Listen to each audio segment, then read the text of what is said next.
let's zoom in on this. So you obviously had this really, really kind of uncanny facial hair. Kind of like, you actually looked like that meme of like the Chud Jack. the Gooner meme. Yeah. But that's one thing you did was you just got rid of that. Yeah. Yeah. You agree with Clavicular that the number one thing anyone can do to Looksmaxx immediately is just lean out? Lean the fuck out. Yes. I'm excited to talk to you, dude. I literally like, wow, you're probably like the pinnacle of functional Looksmaxxing of the face. I think you are literally, I'm not trying to glaze here, dude, but like literally you are probably the most highest IQ dude that is what is realistic to a certain degree. Like you are realistic and you focus on the health. And I mean, honestly, I think you IQ mog a lot of doctors that like anybody would speak to. I mean, you really have a good channel. I followed you, I think, almost like over a year and a half ago. I always had this thing like this is what initially bothered me. It was like kind of a rabbit hole I went down. Like I started off by like noticing like I have this mandibular shift or whatever it's called. Like your midline is off. Yeah. Yeah. I see that. And it started me like taking pictures on my camera, noticing like my jaw was like to the left a little bit. You know what I mean? Mm-hmm. And then basically it stemmed from me like seeing like, okay, wait, my teeth aren't lining up. Okay, why aren't my teeth lining up? Do I need to like adjust my? And then stemmed to like maxilla width, and then like eventually I found you, and then I saw the MARPE, and I kind of realized what was going on, and from there, I just like, I still use some of your techniques, like sleeping on the side like this, dude, like with like the proper Nice. kneeling position, dude. Nice. What else? Yeah. So okay, I'm not gonna lie. Like I saw your like price for like meeting, and it was a bit steep. So I was like, dang, dude, okay. Which I honestly wish I did in hindsight, dude. I spent fucking $6,000 on something, dude. And wasn't even willing to like, I should have talked to you first. I regret that deeply, dude. Was this like back in the day? How long ago were we talking? This was literally January of last year. So, and what'd you spend $6,000 on, the failed MARPEs? Yes. So the appliance itself was like $4,000, right? And then because I didn't finish my payments, and like basically we agreed that like basically I had Dr. Marianna Evans, mm-hmm. and basically like it was 2 failed MARPEs. It was the first one was like 6 screws only, and there was no any like, I feel like I had pretty dense bones. I feel like I prefaced that too, but I go into all of that too. But as an overview, 2 failed MARPEs, $6,000 kind of time wasted, right? I still have slight mold. Like I definitely think my teeth have shifted a tiny bit. From the MARPE, did the MARPE flare out your molars a little 100%, bit? 100%, yeah. Did you 100%. feel a lot of pain and tension in your molars as your MARPE was failing? Yeah, and honestly, even in my gums, not my gums, but the roof of my mouth, not the like where it should, but almost like the metal was like pushing, digging into my like soft palate, like almost and I couldn't twist. It would like this thing would like not even turn. Oh, your expander, it froze up. You stopped being able to actually turn it. Yeah. Oh, yeah. Wow. Yeah. So I was. So then you just decided ultimately after 2 failed expanders with Marianna Evans, you were like, all right, fuck it, this isn't happening. Yeah. So yeah, it was a mixture of that. I actually was about to solo travel to Europe, and I was like, dude, like I just want to like freaking feel like I can eat food for a little bit, and like, which honestly sucked. Like my bite was like just completely off after that. Yeah, and also I was moving. I knew I was going to be moving because I was living with my mom, and it just absolutely sucked. So I was like, okay, like I'm not going to live in that area for that much longer. So in the Philly metro area, you mean? Yeah. So actually, I lived like an hour and a half away. I lived like on the beaches of like Delaware, like, far away. So it was like, but I was making that drive, which also sucked, but I was doing it because I was committed. But yeah, I moved here, and now I'm in the Florida area, and basically, yeah, I was like, the problem is I was thinking, oh, okay, I could just walk away from this. But the problem is like I have severe breathing issues. Like I just got over a sinus infection that was literally brutal. I'm still like just in my nose. Like I get lightheaded when I stand up. I'll literally stand up, dude. And like, or I'll do like mild physical activity, like a leg press machine, like, or like just something like bench press, right? And I know to breathe out of my nose, and like I literally am like short of breath. Like it's like bad. Like it's like really bad. Like, and I'll literally get lightheaded because I can't. I feel like I can't get enough oxygen when I breathe through my nose, and it's I only breathe through like the left side of my nose. It's almost like the right side. And one thing I will add is that I did use Packet. You know what I mean? Like, No, I don't know what you mean by Packet. What's that mean? so like Is that like gear? cocaine. Oh, Packet. Oh, like Yeah, like nose beers. yeah, dude. Like when I was in Europe, which is like the worst place to do it, actually, surprisingly. It's actually the best quality stuff is actually in America, surprisingly, because we're very close to Latin America. So you actually get like the real plant. In Europe, it's just straight like cut BS that's like gonna fry your nose and your mucosa and Yeah. fucking, you know. Yeah, yeah. It's trash blow out there. Yeah, dude, you know the lingo, bro. Yeah, dude, like, and yeah, like I mean, wow, I mean, it was like So you think the poppy messed up your nose? so it was a mixture of that and taking Accutane, I think. So like Accutane, I don't know if you know like Accutane, how it affects the dries out the nose, right? Yeah, And then, I know many people who have taken Accutane. yeah, and it like it that along with you know the trauma from having that acidic like compound in my nose. I mean, literally, I don't know. I mean, I've been doing like chat, I don't know, like self chat GBT and stuff like that. But apparently, I think literally like it permanently enlarged my turbinate. How much poppy were you doing? A lot? I mean, it was like every night for a little bit. Like I stopped now. I'm not like I don't really have an addictive personality. Yeah. I've never really been the type of guy to like you know like it was mainly just like okay, I'm traveling, people.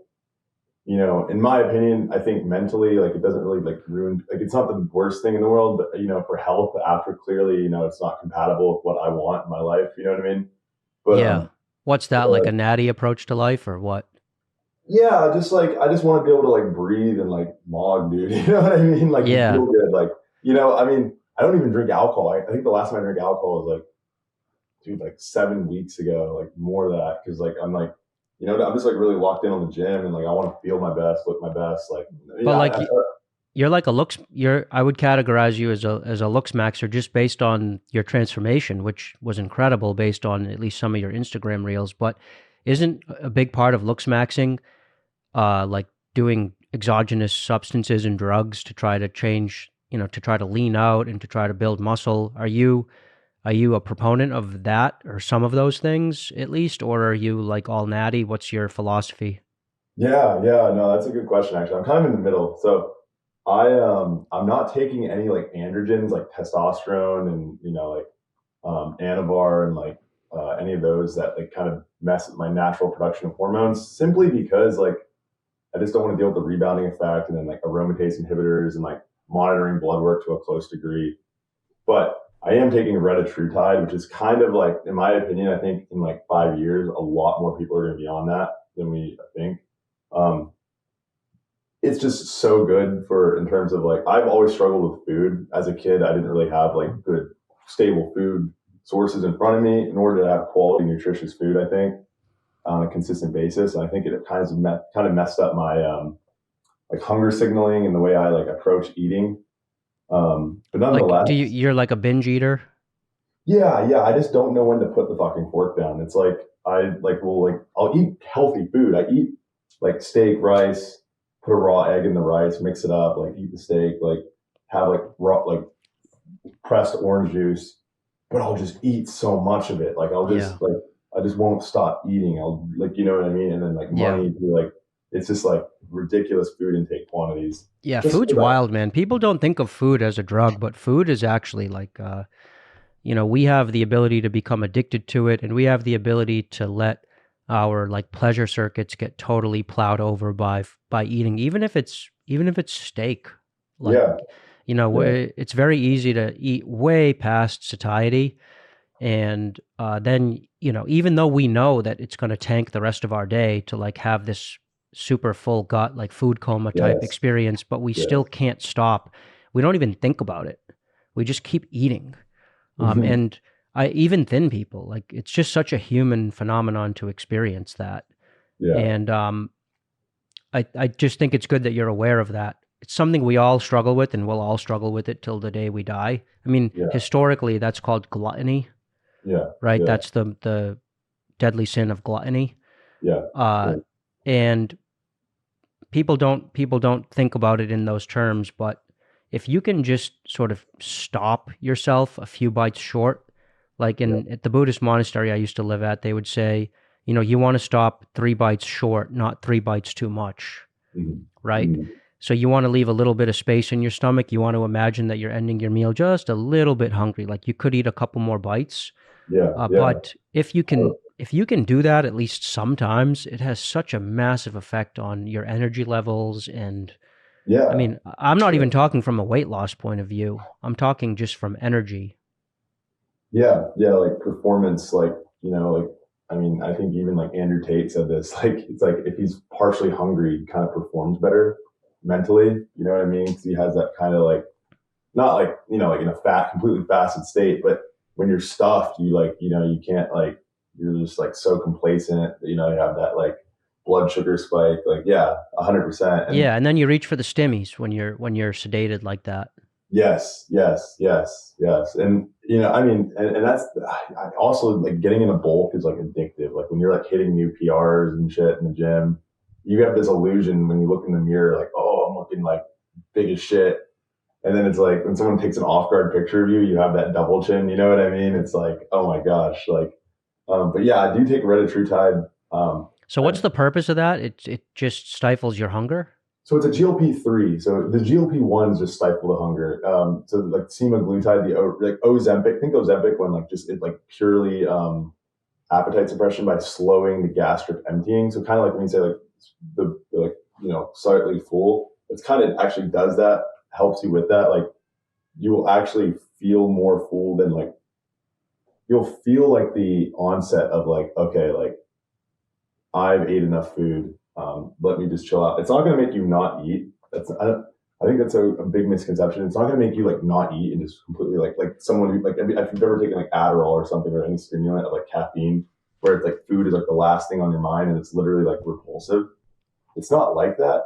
It's more so in my experience. I mean, this is my experience. I mean, I'm not a doctor here, but it's like literally like just my like reward system with food. Like I still want to eat certain things, but it's like I don't binge it. It's I know when to like put the fork down and like come back to it, and I'll still like eat, but it's not like just going and going. You know what I mean? Yeah, And so, it's like Suboxone but for food. Like yeah, it makes you feel hungry without actually it makes you feel full even without actually having eaten that much. yeah, yeah, yeah. But I mean, it's like when you get to those like super physiological doses where it's like counter effective in terms of like you're like in deep catabolic state, but it doesn't mess with your ghrelin either. That's another thing. Like ghrelin is like linked to like hunger. Like people like take like MK677 or GH. I Uh, don't, but I'll take your word for it. yeah, so like MK677 is like a serum or yeah. So basically, it like signals your body to produce more growth hormone, and a lot of people take it. A lot of kids are taking it now like, during like puberty to like grow a little bit taller. And it's used in certain like anti-aging protocols. It's really not like the worst thing in the world. Doesn't mess. I mean, slightly spikes your prolactin, like that type of stuff. But it's going to raise your. Sorry, my throat. I need to drink some water. But it'll like literally make you hungrier, like at a chemical level in your brain. Like stomach aside, like you'll feel full but still be hungry because it's like the ghrelin, like the hunger hormone, like you know what I mean. Yeah. Um, and I'm not like the most skilled, like there's some people out there that are like literal, like I don't know, like androgenic or like those types of guys. If you see them on the clips that are just like knowing everything in terms of the biological mechanisms, but I do know as a whole, the reason why Retatrutide is preferred over Ozempic is because it also helps with glucagon storage. So basically you don't have that, your body becomes more efficient with its glycogen storage. So you're not as depleted as you would be on a normal cut, which would affect performance. So people that are in a cut, they, even if it's like a small, like 500 calorie deficit, you feel that shit in your bones. At least I did. I like feel that shit when I'm like going to like hit a overhead press. I feel that little like pain in my shoulder. You know what I mean? Things aren't like healing as like quickly as they would if you're in like a maintenance or like a surplus, and it helps with that. It also helps with like the blood. Like there's three things it hits, but that's why it's superior to just regular. What are the downsides to it? Really nothing. That's the craziest thing. That's like the reason why I'm really surprised why a lot of people aren't doing it. I mean, the downsides really are that, you're going to have slow gastric emptying. So if you eat something, it will sit in your stomach longer. You know what I mean? So, but certain things also don't even reach your stomach. So I talk to people like certain foods, like meat, like don't even pass through, like don't they like get like almost basically fully absorbed by the first intestine? You know what I mean? So I don't know like the full. That's why I say I wish I knew, like I could answer this more, but yeah, I think that's like one of the major downsides is that food sits in your stomach longer. So yeah, also if you have a procedure like a surgery where you put under, you would also need to like prevent the risk of like fasting. You need to fast longer. You know what I mean? And, yeah. I wouldn't want that. I wouldn't want to mess with digestion at all, personally. Yeah. I suppose I just don't think it's necessary. I just think there's natty ways of controlling weight and of leaning out. Yeah. I don't even think about my weight at all, and I stay lean just by eating like mostly. I guess it's just a combination of very low carb diet, low carb, medium fat diet, and then kind of time restricted eating to a window that's between like 10 a.m. and 4 p.m.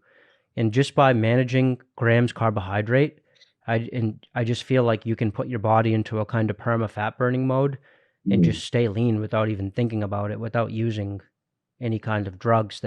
Because I personally believe that anytime you take a drug, you have to pay back that debt with interest later. I don't believe there is a such thing as free lunch when it comes to any drug. And I think as soon as you start disrupting a natural homeostasis in your body, it's like taking a garden that's organic and then you start using pesticides and fertilizers, and then that garden becomes dependent on exogenous substances to be able to produce going forward. It's like a one-way street. And so, I don't understand in the Looksmaxxing community this crazy kind of urge to use weight control drugs. I don't get it. And maybe that's just because I have a fast metabolism. Maybe that's a cope response, I know, but I've just never had a problem with weight, and I've always just stayed lean through diet. Yeah. And without thinking about it. Like I eat a lot, man.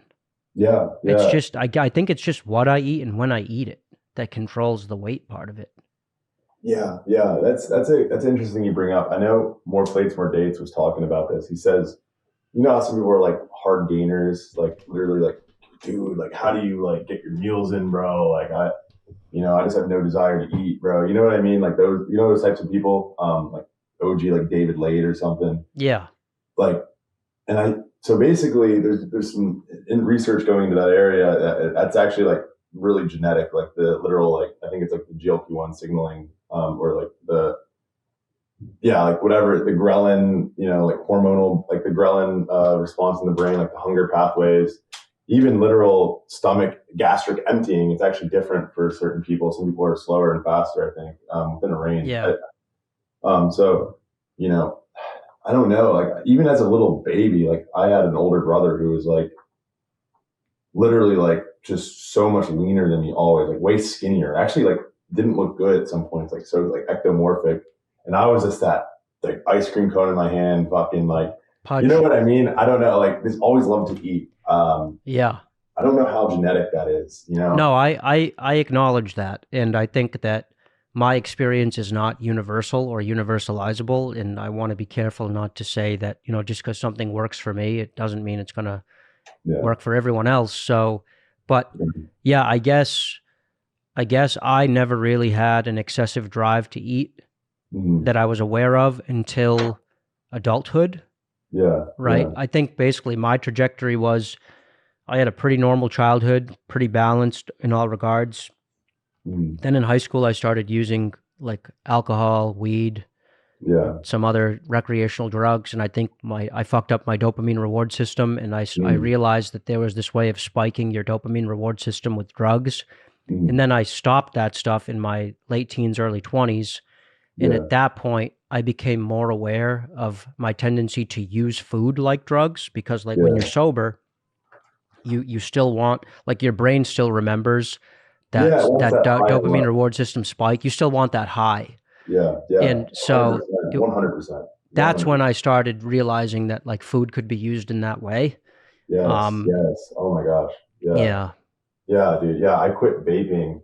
I remember I was the guy, like I was like, I smoked for literally like, I mean, gosh, I think this might have messed up my dental development actually. Not smoked, I vaped. Like vaped cannabis? No, just nicotine. Like it started off with like the box mods in like early like 2016. I don't know if you know what I'm talking about. Not many people know, but like, you know those like big ass vapes people would have, like that blow the clouds and shit? Yeah, I do. It's so fucking gay, dude. In my opinion, I don't know. Like now, looking back on it, it's like so cringe, you know. Like I would just do that as like because dude, like I didn't really have a lot of guidance, you know what I mean? And I like did that stuff, and then it led to me like doing the jewels, you know, like the jewels, and then, you know, I was just a full blown nicotine addict. Like in high school, I would just like go to the bathroom like 5 times, you know, I mean, like almost twice in a class period. I'd be like, yeah, every day it was like a ritual that I'd go to the bathroom, and just hang out there for like 10 minutes and just like, you know, like, and, you know, I quit that and I started focusing on my health. But as I was focusing on my health, I still wanted that high. So I would like eat a nice steak, and it was like, oh, I'm fueling myself, but it's like I'm just, you know, pounding the, you know. So yeah, no, I agree with that high and low, man, for sure. That is like that's some real stuff. That's some real shit. Yeah, it's very, very real. I mean, it's so real that very basic mechanism basically drives our lives, and it drives a lot of people to death through drug addiction. I mean, it manifests in so many ways. Everyone is pulling that lever in some sort of way, whether it's drugs or whether it's sex or whether it's gambling. I agree with that actually. Yeah. It's crazy that when you break human beings down, we can, like, at our bare bones, we're kind of just like these dopamine reward lever systems that we're tweaking all day. But like, you have to control that stuff, because that's kind of like what the demons use to control us too. And you can't let that stuff get out of hand. And I guess where I'm going with that is, in one thing that I see in the Looksmaxxing community, and I've never really considered myself or my channel a Looksmaxxing channel, but my concern with... That's why I respect you, by the way. Sorry. But that's why I respect you, because you're actually like functional and like realistic, not delusional. You know what I mean? Yeah, and I'm not even saying, you know, that Looksmaxxing or Looksmaxxers are delusional, but I think the one thing that I'm definitely not on board with that, say, Clavicular does is the exogenous substances, just because I just feel like I said, you're borrowing money and you're paying it back later with interest. Yeah, robbing Peter to pay Paul. And as a 19-year-old or a 20-year-old, you can kind of get away with that because the glow of youth is still kind of letting you hum along with a little bit of an air of invincibility. Yeah. But personally, me and a lot of my audience have chronic health problems. Yeah. So we've never really been the type of audience that have been able to abuse drugs and get away with it. Like, dude, if I did meth, even if I did too much coffee, I'm smoked. Like, I'll be, you know, tweaking out and all day, and I'll get, you know, bad stomach problems, and I won't be able to sleep, and then a bad night's sleep will lead to a bad day the next day, and maybe a headache, and then I'll have to take headache meds, and then I'm hungover from the headache meds. So, like, my drive has always been to find a natural kind of even keel, like not a Yeah. lot of spikes kind of way of getting through life. Uh, Yeah, yeah. I resonate that a lot, man. Yeah. yeah, yeah. Cause dude, I've always like had like really bad skin growing up. I was an eczema cell. Oh, really? Yeah, dude. I was like, bro, I can't use like standard deodorants. I can't use standard soaps. Like if I go to a hotel and I have a soap, like I'm literally fucked. Like if I use that like dial soap, like I will literally have like red blotches on my skin. Like I Mm. started using tretinoin for my skin because Accutane, right, is just too harmful for my body. So it's like the only alternative I could try because I've tried like I eat like probably one of the cleanest diets. Like I'm telling you, like I literally like wake up, like fast. I take like good supplements, like I supplement like boron, like a bunch of things, and like my skin has just always failed me. And the part of me thinks because I was put on like Adderall as a kid, I think that might have changed my immunological response in my skin. I've been doing some research into that. I was put on Adderall, Vyvanse for that matter, from the age of 7 to like 12. Oh Wow. my gosh, my Mac is getting low. Let me plug it in. Yeah, go ahead and plug that in. Yeah, yeah. Yeah, but case in point, like, yeah, so you basically disrupted your equilibrium at a very early age, and you have this suspicion that breaking that homeostasis with a very serious drug, namely Vyvanse, led to all of these other secondary indirect issues, like maybe skin issues. Is that kind of where you were going with that? Like maybe if you didn't do the Vyvanse, that you would have never developed the skin problems? Yes, yeah, that's actually exactly what I was thinking. I was thinking that along with even like certain behavioral pathways that are maladaptive, like tics, like with my body, like clicking my jaw, or like little things that like slowly degrade your health, like picking my skin, like that cause me to have like these scars, right? Like these behavioral traits that were maladaptive from this like this messed up lever of like high and low, and probably probably attentional traits too, like the way that you use your mind probably was altered too. Like you're probably more of a spotlighty type guy where you double click onto thoughts, and I can see when you think that your eyes kind of roll up into your head and you get lost in a thought. I do the same thing, by the way. Like when I'm thinking, my eyes almost kind of look up into the thought. But whereas when you're not on stimulants as a child, you're more likely to kind of just be more in your body and kind of more in the moment and more feeling the social cues and more like working the room and having a stronger sense of humor that was lighter, as opposed to kind of that stimulant like approach where you're constantly drilling down into thoughts and activities. Do you relate to that, or am I just projecting? No, dude, no. I mean, yeah, 100%. Dude, I completely agree because, dude, bro, like, the thing I did, I became like a goated chess player at that time. So I was like, I was like the worst dude on the chess club, like, cause I never played, no training, dude. In like 2-3 years, bro, I was like competing in like national tournaments, like at my age. And but that's literally like the chemical plus the like literal, like chess players are fucking crazy when they get older. Like there's a reason why all of them go fucking insane and have like terrible OCD and terrible like they're just so like kind of out of it because it's like that one thing. They're just like, if you look at like any chess player, there's like Bobby Fischer. Yeah, like you know what I mean? Now like he was pretty based, but like you know what I'm saying? Yeah, he was. Like, but like you know what I mean? Like I mean, look at like even like it's so rare you see a guy like Hikaru, like that guy who streams like chess on Twitch, like on Twitch or something, like some guy who's like actually like a normal sounding guy, like neurotypical, that can like be in it too with people and be that good. I mean, you even look at like people like Magnus Carlsen, they're like just so like out, like they're not showing up the time to their games. They're like the worst like ADHD kind of presenting people. Like they're just like, because they're so like their head is just in this like theoretical cloud, like you said, like, and then not to mention, dude, I'd be willing to bet that those people are using like PEDs, and the PEDs for chess are different than the ones for sports. You know what I'm saying? Yeah. You're using more brain stimulants rather than physical stimulants, probably.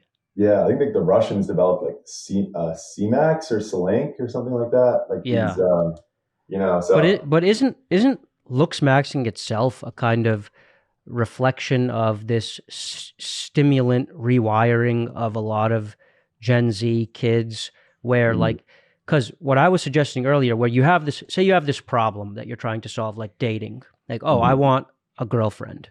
mhm, And so my generation's response to that was like, go to more parties and be more of a jester at the party and have a better social circle, like have cooler friends so that when you went to the party, you could kind of just be in your aura with your friend group. And then the girls would see you hanging out with the cool kids. And, there was like a lot of riding the coattails of older kids who were already popular. And by the way, I'm talking like 2004 to 2008 I mean, I era. felt that too. Yeah, like the 2013s, kind of like. I mean, I was in high school then, but I mean, I know what you mean. But I think even in 2013, it was a similar sort of deal. It was people were still going to people I'm sure still go to parties, but there were no smartphones when I was in high school. Yeah, Let me put yeah, it to you that way. So it was just maxing like social group maxing to yeah, try to yeah. Like the in game. It was more like red pill game stuff where you were yeah, trying to work on your confidence and your ability to kind of work the room. yeah, Whereas now the way that kids are approaching dating is let me double click on like my looks and let me fix my looks aspect as a way yeah, of yeah, yeah, fixing that. So it's almost, what I'm saying is it's almost a reflection of the stimulant rewired mind to yeah, looks max instead of to kind of be in your body and to kind of vibe max, because I think a lot of kids don't even know what that necessarily really means, especially neurodivergent kids. They yeah. really have trouble kind of just feeling the wavelength of the room Yes, and yes, kind of going with the wave, like stepping into the wave and rolling with it instead of, instead they take this more engineering approach to their yeah, physical appearance, which, by yeah, the way, I think is totally valid because you yeah, do need to have a certain baseline, yeah. looks in order to even in order to even play the game. So I'm not saying looks maxing is bad or cope or anything. I'm not. Obviously, I'm the JawHacks guy. Like I'm kind of a de facto looks maxing coach or Mhm. authority. I just think it's interesting to draw the connection there with stimulants. Yeah, yeah, yeah. I think it's also a feedback loop. I actually made a video about this. Is that a lot of people that develop the worst cases of body dysmorphia are people that are actually like your locked in gym dude, quote unquote. The guy that's going to bed at 8 p.m., not going outside, socially stunting themselves. I think, anyway, let me finish this thought first, I guess. But that's like a feedback loop, right? Because you go to the gym, you work out because you want to you want to look good, okay? Like, you know what I mean? People fucking work out because they want to look better, right? Like, at the end of the day, health, once you start working out for like 2 years, then it turns into like health. I kind of like, I've been focusing on like hip functionality and that type of shit. Jujitsu, yeah. But the main reason why I really, really love working out is because I look better after. Like, it feels fucking good. I know the girl I'm talking to, if I have a partner, is going to admire that, like feel my muscles. And I'm like, fuck yeah, dude. Like, you know what I'm Of saying? course, Like, of course. but if you're not getting that feedback loop from the gym, there can be a huge disconnect between your identity and what your feedback is from society and what you are actually at physically. Like, so that mental and physical disconnect, things aren't aligning, right? Mentally, you still think you're sub 5 before you started the gym because you've never actually gone out with your new physique with a good group of friends and actually just talked like you did before and like seeing the difference in treatment you would have got. Yeah. So like I see a lot of people like Alex Eubank, you know what I mean? I mean, I'm not to call anybody out, but like, he never goes out, which is good. I respect that he's like a religious guy. That's very respectable and honorable. But he's stunting himself socially because I do think social development is actually very, very, very similar to like going to the gym and also like the skin analogy because like you have to break it down and rebuild it up. It's bad stuff that happened, like say past traumas with rejection. You need to do the same thing that got you rejected when you're better looking and see that, okay, it wasn't like what you did. It was just like they didn't like you physically. You know what I mean? And like a Yeah. couple of like other things, right? So I do think most people are born in a normal distribution of like looks, right? Same thing can be applied to neurotypicality. I think most people operate in the normie range of neurotypicality. They're not super suave. They're not super like autistic. They're just like normal, like, you know, like normal levels of reading the room. They're not like James Bond where they can freaking like, you know what I mean? And they're not like helpless. But the reason why you see such stark disparities between people in terms of like social understanding and success, I think is due to the environment, parents mainly. I think because there's a lot of shit like covering your nose when you sneeze. Like, I don't think it's natural to cover your nose when you sneeze. It's actually not good. It's actually harmful to the actual process of sneezing itself. But in terms of like, someone has to consciously tell you to do that as a kid, because, or like putting your elbows on the table, or like standing up to shake someone's hand, or like, you know what I mean? Like, you know what I'm saying? Like the little shit that isn't what a logical, normal person actually would not come to the correct conclusion on that unless told. It's a non-linear thing. And I think you see these disparities because people, same thing with the gym. Most people are born with normal bodies, normal muscle building genetics. I was never a crazy athlete, but I mauled a shit ton of people that were like dusting my ass in the races as a kindergartner. You know what I mean? Because, you know, I work out my body more and put more work into it. So I really do think the same thing can be applied to social, and even quote unquote, when people classify under the umbrella of neurotypicality. I think people can actually really change how they go about social situations, but they also have to be really willing to like be embarrassed, and really take that constructive criticism. Like, I have a friend who's like actually verifiably autistic. Like he's, you know, he does like these paces, like, you know, like not terrible, but like you see him like start stimming, like he'll just like space back and forth, and like, you know, he'll like start like, you know, like doing some weird shit, but he's normal in the sense that he can like talk to people. But there's certain things I tell him, like he wears these like toe shoes out to go to the club. Like he's like very like fucking into like mobility, like ankle mobility, right? Yeah. And I fucking told him, I'm like, dude, I get that. I fucking do, because you know what I mean? I really do. I get it. Like, I get it, bro. But like, I wore toe shoes at college. Yeah, like you were okay. Like that was right when they came out. The Vibram 5 Fingers had just come out back in 2009, 2010. Yeah. And I was wearing like skinny jeans and black KSOs, like Vibram toe shoes, and I had long hair. And yeah, no, it was a look for sure. But I went to Bates College, which was a very eccentric place. So actually, it kind of boosted me socially in a way, because it was a small school, you know, 1,600 kids on campus, and I think I made it work, and I kind of had a little bit of swagger to back it. But I remember that thinking back, it was probably super cringe. It was never about the shoes, man. It was always about the jaw, bro.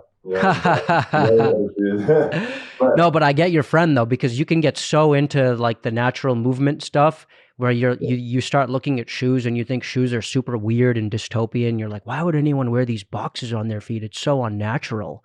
And I remember there was a while back, you know, in 2010 when I was looking at people's feet and seeing their shoes, and I'd be like, this is so fucking weird. We're in like this crazy dystopian world where people wear boxes on their feet, and I just didn't want to participate in that. So I thought that I had to wear these toe shoes to kind of be natural. And no, you can go too far for sure. Yeah, and you know, I'm not saying don't do it. Like in your day to day, if you go to the grocery store, fuck it, right?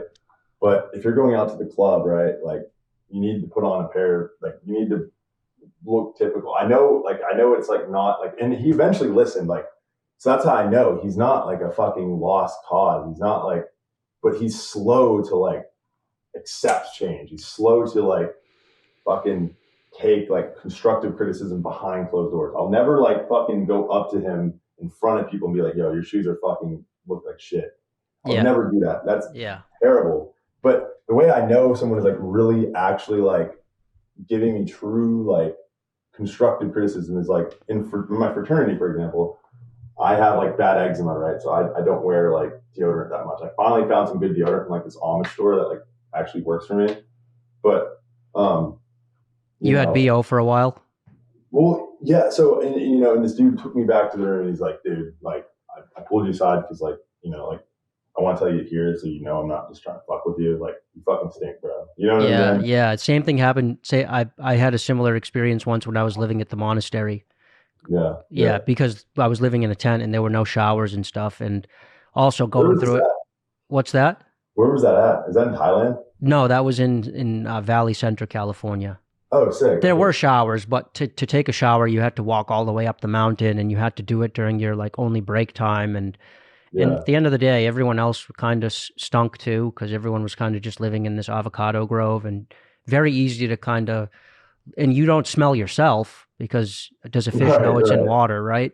Yeah. So no, but someone pulled me aside once and was like, dude, just like, you know, I know it sucks. Like, I know you have to go all the way up the hill to you know, to do it, but just try to shower once in a while, you know?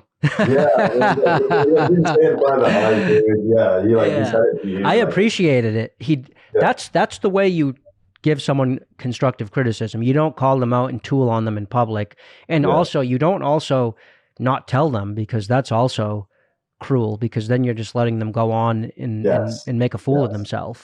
And you know, to be fair, if someone doesn't know someone personally or like have an obligation to them, I understand how sometimes just fucking letting things go can just be like, you know, I try to be as straight up as possible, but sometimes you can't be straight up to people, right? Like, you know what I mean? Like, some people can't handle it. They're not self-actualized in that sense to where they can handle, you know, a discussion towards the truth, more so being right.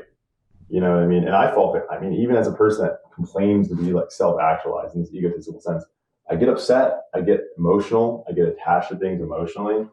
And sometimes, you know, the reason why a lot of people, especially if you don't know the person personally or like have any affiliation with them, they'll just kind of be like, yeah, man, like, you know, like, you look good. Have I lost weight? Yeah, dude, you know, 100%. You look, you know, it's like, no, you haven't, you know what I mean? But like, it's like, what am I going to say? Like, am I going to just fucking like, you know, I don't know this person. I don't know how they might react. I don't know if they're going to like, you know, like, I mean, for the most part, I feel pretty confident speaking my mind. As long as I'm being nice, I'm not going to say it rude. I'll be like, look, you know, I'm being straight up. Like, I don't see much of a difference. If you feel better, you know. I think, a lot of people that don't owe an obligation to someone will just kind of just say whatever. That way they don't alienate that person. And say you wanted something from that person later, like, you kind of want to boost their mood so you can get what you want from them, right? Sure. So it's kind of like, why would you, you know, before you ask for like $20 from someone or like a ride somewhere, why would you like tell them they haven't been losing? You know what I mean? Yeah. I see how that is like kind of like something that's kind of a product of like people, like, you know, just going about their lives. But so I really think neurotypicality is like sociability and like how you present yourself is a muscle that can be worked on. Without a doubt. I mean, dude, that's what I grew up on. I grew up on game stuff. I grew up on RSD. Have you ever heard of RSD, Real Social Dynamics? Dude, you know the term AMOG? Yeah. That's where the term MOG comes from, right? It comes from AMOG. Yeah. Alpha male of the group, right? Yes, dude. Yes, bro. Yeah. Yeah. What about it? Why do you bring that up?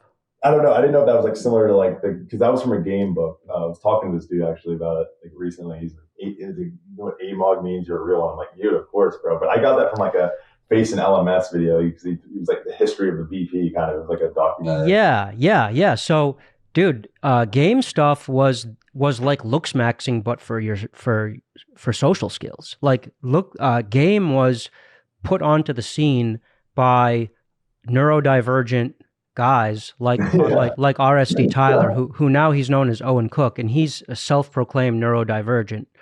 He describes himself as a fat, balding, autistic dude who, because socializing was not normal to him, he had to basically figure it out. And so, like in the book The Game by Neil Strauss, which is a very old book on the subject, but he was RSD Tyler, or Tyler Durden in that book. He was Tyler Durden. Now he's Owen Cook.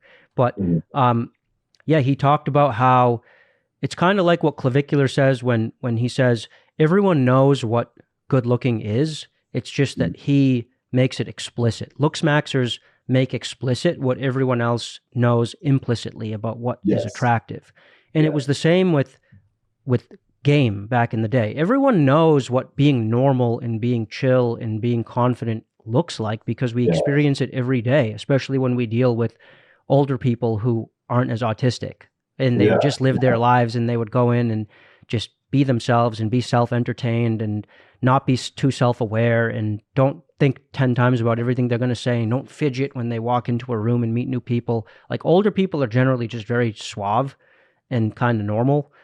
And like we all know what that looks like when we see it, but what the game guys did was they took that and they broke it down into math and into rules and into actual social dynamic laws, which is what Looksmaxxers do with looks. Yes.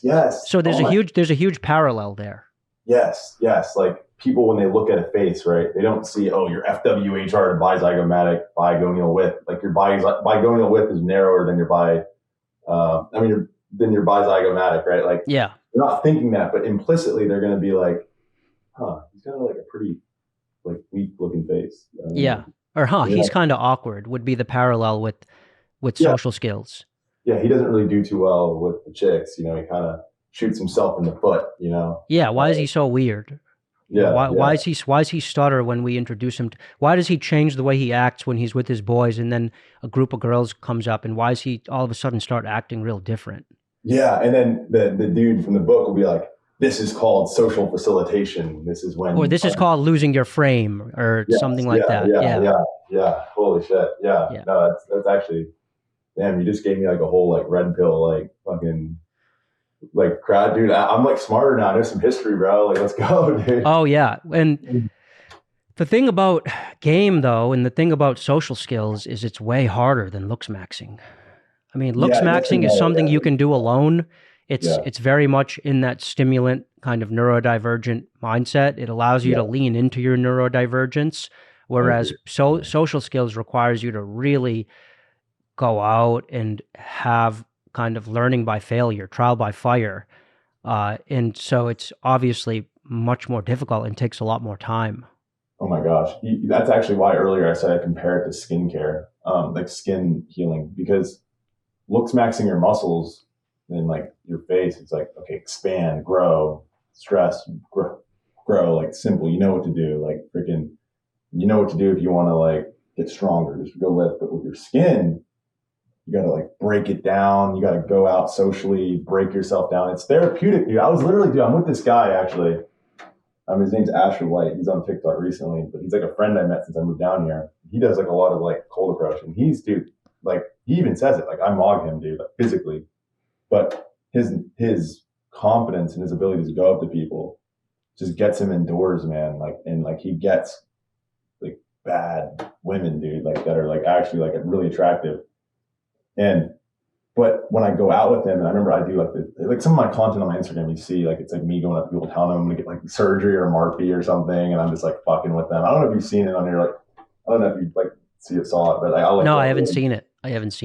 Yeah, I'll just go up to a girl and be like, "Hey, how's it going? Like you see my keys lying around here anywhere? Like the keys to my heart." And then I'm like, "Oh, but anyways, on a side note, I'm getting this thing called a MARPE. So what they're going to do is they're going to fucking split my maxilla." Yeah. And like, dude, sometimes I'll just still get her fucking number because it's so like interesting. I think like it's like most like, it's better to be like weird and interesting than fucking normal and like boring. Like feel like and to continue the analogy between Looksmaxxing and game, it's because when you say outlandish shit to people that like on paper would normally make you look like a fool, it signals to them that you have so much position in society. You're so high up on the totem pole in your value that you can say stupid shit and get away with it because you don't care, because you're the king. So in the same way that having a certain jawline indicates a certain level of fitness and standing in the community as you being an alpha, saying outlandish stuff or being self-entertaining or having that confidence in social situations, it sends a similar cue that you're high up in the hierarchy socially. Yeah. It's pulling the same levers. It's just pulling those levers in different ways. Right. It's like a salesman that's not like super aggressive to sell you something. It's like, okay, well, you actually probably have a solid fucking product and you're not desperate for orders. Exactly. Like, you know what I mean? Like it's like iPhones, right? Like no one's coming like calling you every day, "Hey, get the new iPhone." It's there. If you want it, come get it. You know, like exactly. It's an abundance mindset. I have so much abundance that I can say this stupid shit and make a fool of myself in front of you. And if you walk away, I could care less because I've got another 10 that are lined up that want to hang out with me. And that's the thing. That shit is therapeutic as fuck, especially if you were sub 5 and you ascended to Chad. Now, will that alone get you a girl? Fuck no, right? Like that alone, if you're like not attractive, won't help. It's like it's coping at that point. You need to have the full packages of man. It sucks. If you're missing one fucking thing, your voice is high pitched. It could just fucking ruin it for you. You know what I mean? Yeah. Like, it's literally like, it's a brutal game being a guy. You really got to have like basically no real flaws. No like striking flaws, but like, as long as everything's like pretty solid, it actually works out for you, like the law of averages. But what I would say for that is like, like it's like, you break yourself down. If you want to heal acne scars, you got to like break the skin down muscles, right? Like, and like, I feel like that's socially, right? Like when I was so ugly, right? Like, I mean, I'll actually like here, I don't know if I can share my screen. Yeah, you can. Why don't you show us a little bit of your Looksmaxxing transformation? Because I'm curious about how you approached it, and it's a really powerful transformation. And it looks like it was all stuff that anyone can do. It looks like it was a lot of grooming, a lot of gym maxing, a lot of like hairstyle maxing. Are you able to share your screen? I can share as well if you're not able to. Yeah. Here, I'll share. Yeah, you have access to my Instagram, actually. Yeah, all of my photos I created for this meeting, I literally were just about my MARPE too. I didn't actually. I thought, because I think we. You said you could just go through my. You could honestly just share my IG. You could show. Yeah, that. Do you see this? Yes, that one. Yeah, from Chud to Chad, dude. Yeah, so this is the one that I caught my attention. Yeah, like, dude. I mean, you saw how big I was in that, and it's like. I mean, I took that like off rip while I was editing that video. That was like not like some superposed, like same lighting as I'm in. I mean, I have this light on me now, but it's not like bright out today. But you actually looked like that meme of like the Gooner meme. Yeah. I mean, and I was doing a lot of that, bro. I was like, I was gooning. I was playing Fortnite, jerking off, just like being a bum, dude. Like, and like hating my life and coping. Yeah, so let's zoom in on this. So you obviously had this really, really kind of uncanny facial hair. Kind of like, throw some cream on there and let the cat lick it off, right? But that's one thing you did was you just got rid of that. Yeah. You lost some weight. The haircut also changed. I mean, you leaned out. You started to look good here. Just because you cleaned up your facial hair and started to normalize your haircut. Yeah. But anyway, in your own words, how did you, like, what are we seeing here? Because there's obviously a drastic difference between this guy, who looks really good. By the way, your chest is incredible, man. How do you get the chest to be so broad like that? Like, that's something I want to do in my own, I don't like I have a strong chest, but you have that, like, long, broad chest look. I'd be curious to hear like what your chest regimen is to achieve that. But take us like to the beginning. How did you decide to go from this before and after, and then super quick elevator pitch? What did it basically take for you to get from here to there? Yeah, I mean, like, shout out Retatrutide for sure. I mean, like, that helped me lean. Like I said, that's like my biggest demon in life is just food consumption and gluttony, right? It's always been. I mean, you look at every single one of those photos. I'm not like a fat ass, but I don't have good health indicators for being lean, right? You look at that, it's not. So that was the main thing, right? My acne would come and go. So you truly think that the main thing was just leaning out? Yeah, 100%. So you agree with Clavicular that the number one thing anyone can do to Looksmaxx immediately is just lean out? Lean the fuck out, yes. Lean the fuck out, clean your skin up, get rid of any visible nodules and cysts, as it's just one of the worst health indicator signals that you can give to a girl and even another man. I mean, imagine, like, we even experience it when a waiter is serving our food. Like, what if one of his pimples just pop in my food and it's fucking disgusting? It like fucks up your appetite, right? Yeah. You don't want a waiter serving your pizza with fucking like a big ass cyst with a white head on it. No, intuitively we know that acne it sends in a strong it triggers a disgust reaction. Like in philosophy and in psychology, we talk about disgust reactions as being a certain psychological driver. Like, the smell of feces triggers a disgust reaction. pimples trigger a disgust reaction. Yeah. Right. Yeah. Yeah. So, but continue. So yeah, you're saying clean up your skin, get rid of the pimples. Yes. Lose weight. You know, and then. And by the way, I should say, to wrap up my point about the disgust reaction, the whole function of the disgust reaction in human beings is it's a health indicator. So we have the disgust reaction to protect us from things that are toxic, like feces or smallpox or rotten food. So it's actually a protective mechanism. But if you know, and maybe when you have a pimple on someone's skin, so acne would be like an indicator of a disease. Is that right? Smallpox, yeah. That just came to my mind randomly, but yeah, like imagine I'm following. Like Francisco Pizarro when he pulled up on the Aztecs or the fucking Incans, you know, and gave 90% of them fucking smallpox. Maybe they saw a pimple, like, the fuck away from me. Yeah. But you know, that also, like, glasses are a negative health indicator. I mean, you're just signaling that you have bad eyesight. Now, it can fraud recessed orbitals. You know, there's nuance there with that, but for the most part, having glasses is just not a primal fucking thing. So when guys like a nerdy anime chick that wears like some fashionable type of glasses, what's going on there? Why is that a kind of a kink when it comes to certain genres? Yeah, so that's I think a lot of it has to stem with like porn, but also I would say is that porn brain shit? I think that might be, but here's the fucking thing, right? Like, you know, there was an OG woman called like SS Sniper Wolf. I don't know if you know, I follow her on YouTube, bro. She played Call of Duty. She wore the glasses and shit, did the whole thirst trap.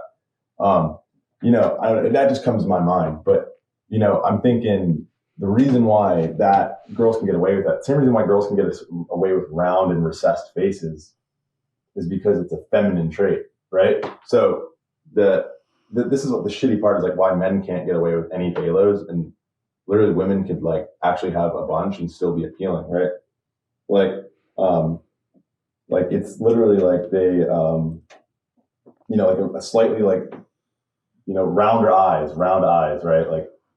Like Sydney Sweeney's eyes. Some guys are actually like attracted to eyes that are shaped like that because it's more feminine.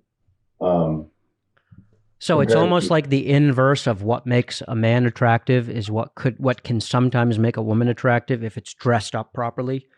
Yeah, as long as it's like not too many phalos at once, right? Like, right. You know what I mean? But like women can get away with having a recessed chin as long as they have like, you know, other features that are kind of going. If a man has a recessed chin, like that is like really fucking bad. Like that is like big issue. Like, you know, like being like fix that. Like, you know what I mean? Like if a woman has a deep voice, you know, fucking deep voice.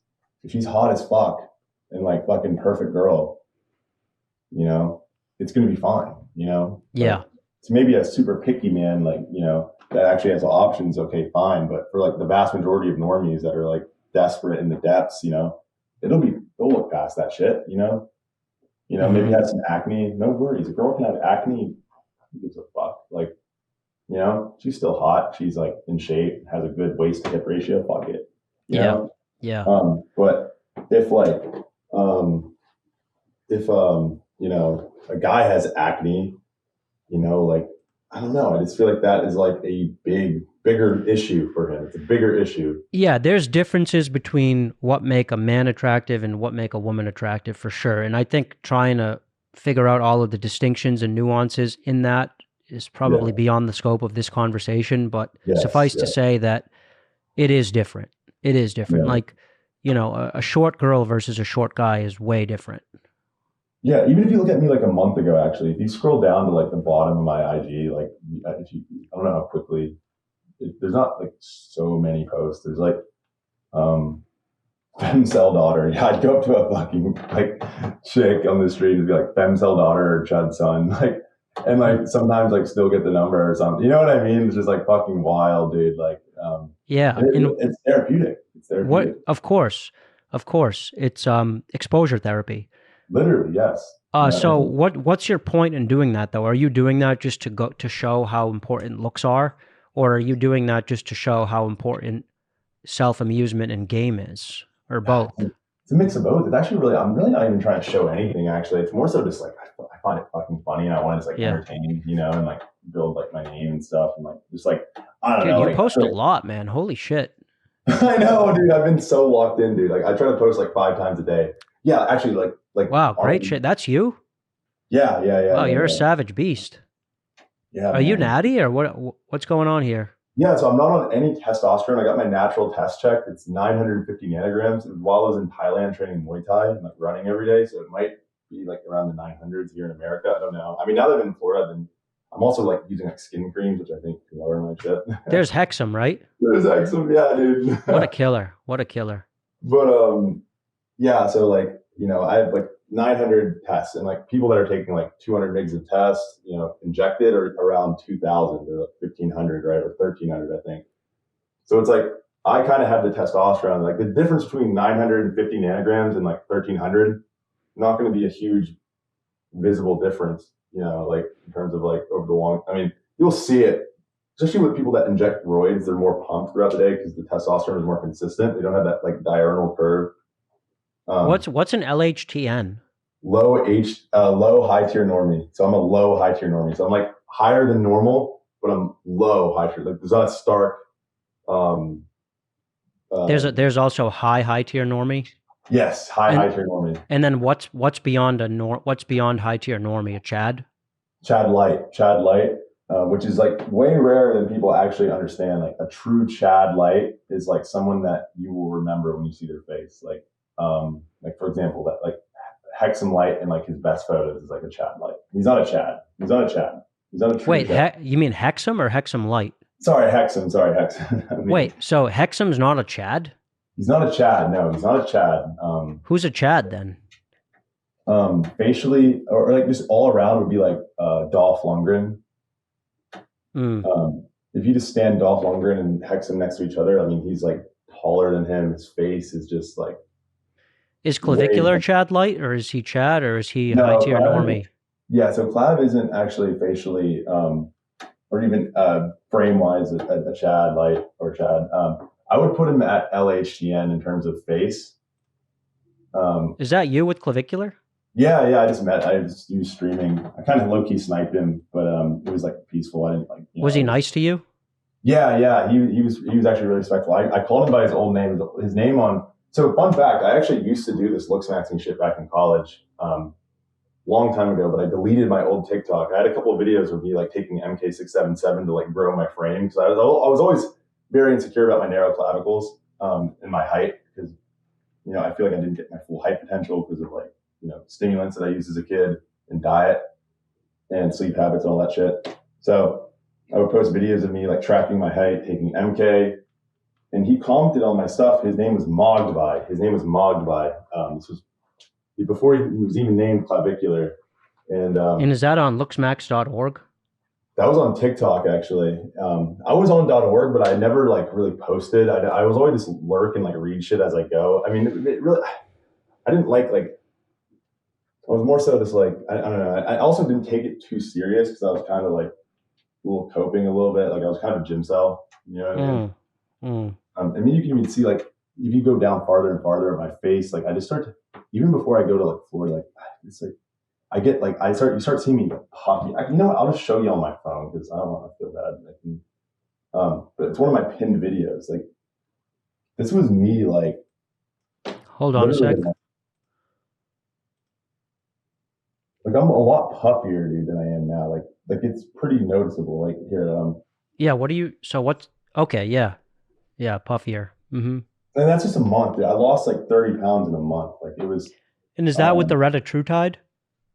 Yeah, the combination of Retatrutide and just actually like employing more self-control. Like I still get hungry on Reddit, dude. Like you know, even last night, like I was with this guy. He ordered like Wendy's, and you know, and I had a nugget. You know what I mean? And like, you know, yeah, I was fucking hungry. But what do you think about the rise of Clavicular and how much he's taken social media by storm? I mean, are you basically kind of riding his momentum? Did you start posting after he kind of went mainstream, or were you posting in parallel to him before he got huge? It's crazy, yeah. So you know, we were both doing this shit. I didn't even know about him when I first was like into Looksmaxxing. I didn't even fucking know about him. Like I was posting my MK videos and he commented, he's like, Myron took MK a couple of times. So he must have been like 15 when he commented that actually now. But no, he was like 17 when he commented. He's like 19 or 20 now, I think. So it was like 2 years ago. And he was like, Myron, I took MK a couple of times. And I was like, oh, this guy's like, he's got like 4,000 or 5,000 followers on TikTok, less than followers than I even do now. I mean, he was like, I was like, oh, cool. Like, like cool dude. That's like fucking wow. And that video was like kind of popping off a little bit. But before that, I mean, I was kind of an IQ cell, dude. Like, what is an IQ cell exactly? Like, I'm not an innovator. I've learned that my IQ is not, it's higher than normal. I'm definitely an above average guy. I'm able to think introspectively and analytically about things in an objective manner and use the scientific method to approach my life, diagnose issues and that type of thing. But I'm not an inventor and I'm not an innovator in a lot of ways. I'm not at that level to where I can find a new skincare hack that people don't know about. I kind of just have to ride the research of other people and kind of emulate it and be like kind of in that fast paced like searcher, right? I'm like a trader, I'm a stock trader in the era of like people that build innovations, right? You're like a mid-tier normie when it comes to IQ? I would say I'm slightly above. I would actually say I'm like HMTN to like LHTN. But the difference between an MHTN or an HMTN and like an MTN isn't like super big enough. Like I'm in that like I'm kind of in that area where I would be a good salesman, I think, compared to being the guy that's like doing AI, like building AI architectures, right? Like the difference between a guy with like a true like 140 IQ versus someone with like a 125, which I think it's like, I got my IQ measure as a kid. I didn't finish the test because I was just so riddled with fucking like, I didn't fucking want to sit in a room and like, you know what I mean? But they estimated that it was around 128. And that was a legitimate fucking IQ test. Like that was like a like legitimate like, go to a fucking like center, you know what I mean? It was like part of the thing because like I was like put on like fucking meds and shit. Yeah. And I personally think my IQ went fucking down during puberty because I smoked weed and shit and like fucking was sick all the time. Mm-hmm. I grew up in Appalachia, Kentucky. The education system, my brain was not stimulated. The muscles in my neurons were not worked out. Shit. I never learned another language besides English. I recently got into learning Spanish and I picked it up pretty fairly. I was actually speaking Spanish last night on live. I'm going to clip that. But podemos hablar español si quieres. Yeah. I'm just fucking with you. You want to, what's it called? Speak español. No vamos a hablar español. If you want. Si quieres, if you want. Yes. No quiero. No quiero. All right. Yeah, dude. See, it takes me a second. I'm putting si can either mean yes, but without the accent, it means if. So. Pero quiero saber más sobre tu Looksmaxxing transformation. I want to know more about. Yeah, I know more. Yeah. About what you went through, to go from where you were to where you're at now, because I just think it's impressive. I think it's impressive. And I also want the audience to take home some stuff about how would you call this Softmaxxing? I mean, is this a Softmaxxing transformation? Because you haven't actually done any hardmaxing because your MARPEs failed, right? Yeah. So are you purely a Softmaxxer then at this point? And then I'm curious about what your hardmaxing plans are going forward. Yeah. I mean, I guess, I really am a Softmaxxer, but I mean, it depends on like what Softmaxxing is because it's kind of a blurred line in terms of like, I've never, I haven't had like any procedures to like, I mean, did I get slight like tooth-borne expansion from the MARPE? Actually, the x-rays did show me get like a millimeter of like tooth-borne expansion. But I mean, nothing like you take a picture, you know what I mean? How did you decide about your haircut? Because I think you did really good with your hair. It's always been this way, dude. Always has fucking been this way.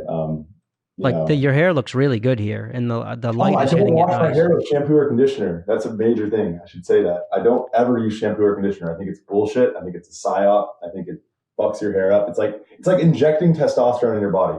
I think of it as like putting compounds in your body to like increase your test. Your body's going to stop producing that testosterone in your testicles, right? Yeah. Same thing with fucking people think, oh, well, I'm not going to shampoo my hair because it makes my hair all dry, but I'm going to just do shampoo. I'm just going to do conditioner.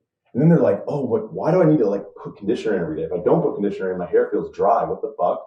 And it's like, yeah, because you're supplementing artificial oil in your hair. So your literal like hair is not oiling itself up. The oil microbiome in your hair is getting fucked up. Yeah, I agree. I agree. So if you just, I think if people just let their hair be. Now, I'm not saying you need to scrub your fucking head. Like you got to like get in there with your fucking hand, let the hot water, like let the water like put it under the freaking like right under the thing where it's like peak PSI of water and just like get in there and like scrub your scalp with your hands. But I think using any shampoo or conditioner in your hair is just like, I mean, there's a reason why I think more people are going bald. I know it's also hormonal with DHT, but I do think it's the literal like pH of the hair follicle. I actually heard about this in chemistry. Is what sparked my interest in it. There was some module we were doing with like acids and bases, and like I said, like fucking IQ cell. Like I'm not like, peak into the, understanding of that, but basically, what's that? Sorry, my roommate's playing music, but I learned that how like they use certain things on conditioner to make it more like applicable to the pH of the hair follicle, right? And I was like, well, like you're using something that has to like be altered chemically to be closer to your hair follicle, right? Which is like not ideal. I'm going to tell my roommate something. I'm sorry. I'm like OCD about that. It was like fucking. Yeah, no, I'm with you though. I stopped using shampoo and conditioner like 15 years ago. And not to say that my hair is good. Like I probably need a haircut. I'm just lazy with my hair, but I do have a lot of hair. So there may be some truth to the fact that there's a relationship between the product you use in your hair and your propensity to go bald. Because I mean, I've never had any kind of problem with hair loss, and maybe it's because I stopped using shampoo and conditioner at the same time that I started wearing toe shoes in like 2010. In 2010, I got really based about health. I changed my diet and I went barefoot and I stopped using, poisonous chemicals into my skin, deodorants and shampoo and conditioner, and then lots of other changes as well. Yeah. So I'm with you on that. Yeah, I went through a similar transformation. I actually got my testosterone levels checked when I was 18 years old, and it was 498 nanograms per deciliter. That's pretty high? 498. No, that's low. Like, like that would have been hypogonadic in like the 60s. Oh shit. Yeah. Yeah. So they say like the optimal male testosterone is 600. I believe it's like 900 minimum. Oh damn. Yeah. But literally, dude, it's like I had the testosterone levels of like a theoretical like 60-year-old man. I mean, granted, I was like kind of, I don't know, like my health was just bad. I was constantly sick. I had skin issues. I'd be getting cysts on my body. I would have like fucking, my skin just fucking sucks. How old are you now? 23. Oh damn, you're a baby. Yeah. So like, dude, I was like 17. I had prostatitis. I had like an enlarged prostate. Holy shit. Was that because of your diet?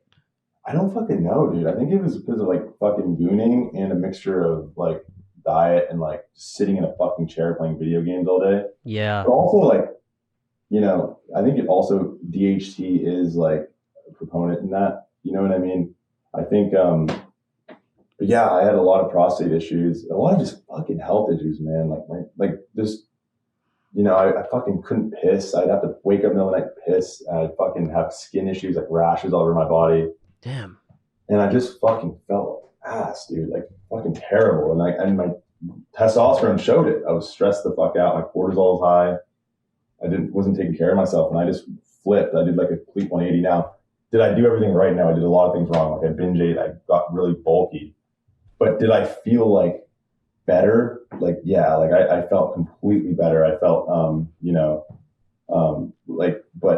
I started supplementing like everything under the fucking book, like fucking everything, and my IQ, not IQ, I say, but my knowledge of like health was low. So but I was doing everything I could to like get everything right.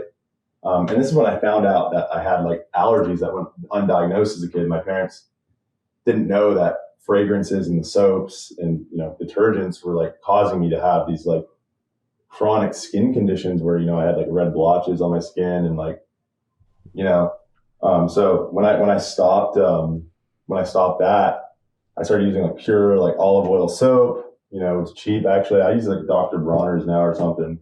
And like, dude, like literally, yeah, I was, you know, my skin conditions went away for the most part. Do I still get some tiny little things that pop up? 100%. But I had to take steroid creams, all this stuff that's like very detrimental to your hormonal balance. You know, it's not something you want to be like put on. Like, you know what I mean? So you're not infertile right now? No, not at all. So actually, I am on Dutasteride right now. That's like the one. That is like the one thing that isn't natural about me. That is something I recently did because of my prostate, for one, and sorry, I went a little. That, and I was experiencing a lot of hair loss, and I had symptoms of a lot of high DHT, like excessively high DHT in my body. This is kind of where I do side with clavicular. I think DHT is super important throughout development, in terms of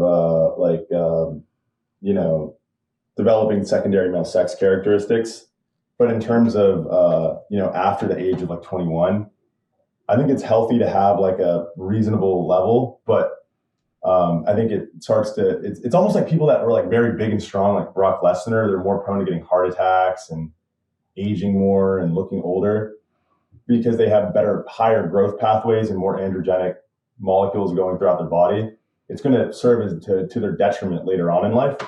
So part of like something that I wanted to do for like anti-aging was, you know, kind of get that under control. And so far, like everything has been like, I feel a lot better. Even like, I mean, through natural diet and means, I was able to, you know, fix that to a certain degree. But once I like did this, I feel like a lot like better. I don't get like burning after like, you know what, like, you know what I mean? I don't have any of those symptoms that were like really like destroying, like my health, you know what I mean? So you're saying the Dutasteride helped you? It's helping you? You make you feel better with it? Yeah, I physically feel better. And also it actually raises your testosterone. So people don't, you know, people don't realize this, but when you prevent the 5-AR enzyme from converting testosterone into DHT, you basically free up that testosterone that would have otherwise been converted into DHT. So you actually have more free testosterone running through your body, which is more influential on things like libido and you know, muscle building. But what are the downsides of Dutasteride? So some of the downsides is reduced sperm motility. So you're a little bit infertile? You know, I mean, people like fathered children that are just like, there's been no like any statistical significant evidence like there was with like Accutane. Like people that take Accutane, you know, are like literally like, you know, like their kids come out like deformed. Like with Finasteride and Dutasteride, there's nothing like that. Like there's so many people like on Reddit and like just any forum you go on, that, you know, are completely fine, you know what I mean? But yeah. But yeah. Do you think that because Clavicular talks a lot about how he's infertile, do you think it's really as easy as he says it is to just turn back the fertility back on after doing whatever he's done? What has he done to cause infertility? Just steroids? Yeah. And forgive me for being so illiterate with this stuff. Like I said before, I'm just so not interested in exogenous substances. And not that that's the way everyone should be. It's just the way I am. I'm just a very kind of holistic, health-focused guy. But to me, like the whole purpose of life, so if we zoom way back, the purpose of life is to, you know, go to heaven and live according to God's law and to kind of live in God's image the way we're created by God. Like we're God's creatures and God has this certain plan for us. He created us. He's our Father. our purpose is to kind of become fathers and co-create with him by creating children. That's the whole point of attracting women, is so that you can make a family with them. And that's the whole point of sex, is to be fertile and produce children and co-create with God, and then raise them to live in your image and in God's image. It's this whole holistic picture of what life is. And so this idea that like you want to look better, but part of what you're doing to look better makes you infertile. The whole thing is kind of Kafka-esque to me. It's kind of like a really bizarre flipping upside down of like what the whole point of it all is. But I mean, I guess if you can just take some more drugs and turn it all back on, but I don't know. I don't feel like that's the way it works with the body. Like I said 10 times already on this call, I'm a big believer that anytime you use drugs, you're taking out a loan and you have to pay it back with interest, and there's no free lunch. So I don't know. Am I ignorant? Am I just, as Clavicular says, just ignorant of the pharmacology? No, not at all. Not at all. Right. At the first, even like what's the name, Heisenberg, like the quantum physics dude, like the, I think that's his name. He was like, at the first drop of science, we're inclined to believe there is no God, but at the bottom of that bottle, you realize that he exists. You know what I mean? And that's funny. Like, it's funny, like, to think about it that way. It's like people like watch one fucking, Nat Geo documentary on like origin of Earth and volcanoes and tectonic plates, and all of a sudden they like fucking think God like full of shit or something. Yeah. And it's like, you just watched a fucking documentary and now your whole atheism basis is off what you watch in documentary, and you use that same logic against a Christian who's like sad, listen to church, you know what I mean? So it's like this back and forth argument of like, okay, well, you believe the world was created from a big bang, but you can't even prove it, and you couldn't even like explain how to someone. Well, it's just like, well, who created the Big Bang? Because presumably with the Big Bang, there was this hyper concentrated lump of mass that just exploded, but that doesn't explain where the hyper concentrated lump of mass came from. Exactly, right. And it's like these logical fallacies. And granted, could I prove the existence of God like scientifically to someone? No. But like what I would say is that, doesn't a society that is objectively religious benefit and has objective morality and moral fabric? You see the difference in people's lives. You see the difference. Like, you see the difference of like peak like nihilism and like not nihilism, but just empty, vacuous existence can get. And tying that back to Looksmaxxing, I think the reason why I do what I do is I partially fallen for the trap. I'll admit it, like fooling through. You know what I mean? Like I live in fucking America. It's the game is stacked against me. Like economically speaking, like, did I ever want to go on the internet and talk about how I jelked as a kid? No, I wanted to just freaking work as a job, have a family, my dog, a hot wife that I like love and respect, that's intelligent and not, a complete 304, basically a hoe. And, and hasn't had like two guys before her that if I walk down the city square in their mind are like, oh, I piped her or something. You know what I mean? Yeah, I know what you mean. Yeah. Like, that's like the worst thing about, for me at least, because it's like some guy is like on Instagram, like, yo, like this guy's married to her and like I piped her. Like, yeah, me and my boy ran train on her back in 17. Yeah. Yeah. Like some guys like 10-year relationship with some guys like one night stand with like a bottle of Hennessy. You know what I'm saying? Yeah. And like, it's, I admit it that I have basically been sucked into a losing game. I think Clavicular would admit to this too. I think it's like, it's almost like it's so fucking rigged that you just have no choice but to just accept certain ugly truths and dance with kind of the devil in a way that's like, okay, well, I know that I can't just, also it's health too. Like I was like physically balding and like having like, like bad cystic acne. I just started Dutasteride like 2 days ago. You lost me. So what point are you driving to right now? What question are you answering that I asked? Yeah. Just get me back on track. Yeah, I think we're talking about why you take Dutasteride, even though it's kind of an exogenous drug. yeah, like why Looksmaxx if it's going to like reduce your fertility, which is like the point of existing, Right. which I agree with you on actually. Right. Yes.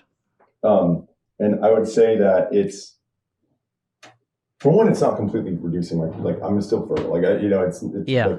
like, you know what I mean? I take care of myself in many other ways. It's kind of like a slight nerf, almost like a, kind of like statistically, like not gonna like, you know what I mean? But I say that's why I partially don't take testosterone. I don't take testosterone. I don't take like. I think you're saying like that the game has just gotten so harsh that you have to sacrifice some pawns now just to get the queen. Is that kind of what you're saying? Yeah, dude. Like, you know what I mean? Like someone took my queen, but we weren't playing chess. You know what I mean? Yeah. So, so like we have to dance, we have to do the dance a little bit with some of these drugs just to get to a certain point in our looks. And yes, it does detract a little bit from the big picture function, which is fertility and having kids. But if we can find a balance there and walk that line, not go past the point of no return to where we're totally infertile, we can kind of level up, ascend, pull, reproduce, and still kind of pull it all off and have our cake and eat it too if we just do the dance a little bit. Yes. Yeah, like one thing at a time, right? It's like one thing at a time. Like I have cystic acne because I live in a society where, I'm eating like literal goy slop and like seed oils and shit, and I can't avoid it. I can't fucking avoid it. So like, what do? Do I live with this terrible skin condition, health condition that's actually like really unhealthy, or do I momentarily take that kind of gamble with Accutane in the sense that, maybe it's stored and maybe it affects my progeny many years later. You know what I mean? I don't know. I was like really reading the evidence for that because I do want a kid. I want a son that's better than me. I don't want I want to be better than my dad. You know what I mean? Yeah. Like, you know what I mean? Like, I really do want that. And it's like almost like this, it's like a multi-step plan. Okay, well, if I get my acne, okay, I'll get myself to a point where I am desirable and I can actually use my thing. You know what I mean? Like people like, oh, like Finasteride, like it's going to make you not be able to get hard or something. It's like, well, you're not even going to be able to use it if you don't have hair. You know what I mean? Yeah. At 20, if you're 23 and you don't have hair, like you're not going to be able to even use it. Like, I get what you're saying. Yeah. Kind of like that. So then you can balance it out with something else. But say, for example, you preserve your hair long enough to where you're like able to find a partner and build an actual emotional connection that can transcend minor looks changes. Granted, I think people that get like fat and let themselves go in a relationship are fucking selfish. Like, what are you doing? You know what I mean? Well, that's no way to sustain a relationship. You have to preserve attraction even after you're in a relationship. Yeah. Within reason. Of course, people are going to age. I'm not saying like go get Botox and shit to like look 20 forever, but these people will get like fucking fat when they're in a relationship or after they have a kid. And it's like, dude, like, you know what I mean? Like that's just so selfish. Like, how your partner feels. Like I feel like as a guy, like never, like I know like my girlfriend got with me when I was like had muscles. Like why would I just like get, logically it makes no sense, but yeah, totally. Like one thing at a time, right? It's like you take the Dutasteride to keep your hair long enough to play the game of dating and be out and, build a brand, maybe do like Looksmaxxing shit, get enough like to where I can, escape the matrix in a sense and like move to, South America or Europe in a rural town of like Eastern Europe or in like a small country town in America with my girlfriend. The half-life of Dutasteride is like 3 months. So way longer than Finasteride. So wait a year, maybe my hair starts falling out, but I have a girlfriend that I've, been kind of committed to. Everything else about me is kind of maxed out. My status, everything else is kind of good. I've played the game long enough to select at least the statistically best option. And then from there, now I can reproduce. Now I can, it's like, you know what I mean? It's like you're sacrificing material in a chess match, like a pawn, to win something a couple moves ahead. Yeah, I get it. So I think that's kind of how I view it. Now, like once again with Cloud, right? Like, I mean, you can theoretically always come back from, like, look at Chris Bumstead. He fathered a kid. You know what I mean? And he's like he's Mr. Olympia. He's running grams of gear. Like he's blowing everybody out of fucking water. Damn. Yeah. Because like people like Cloud are running like 200 MIGs of tests. Like that's like that's small like change.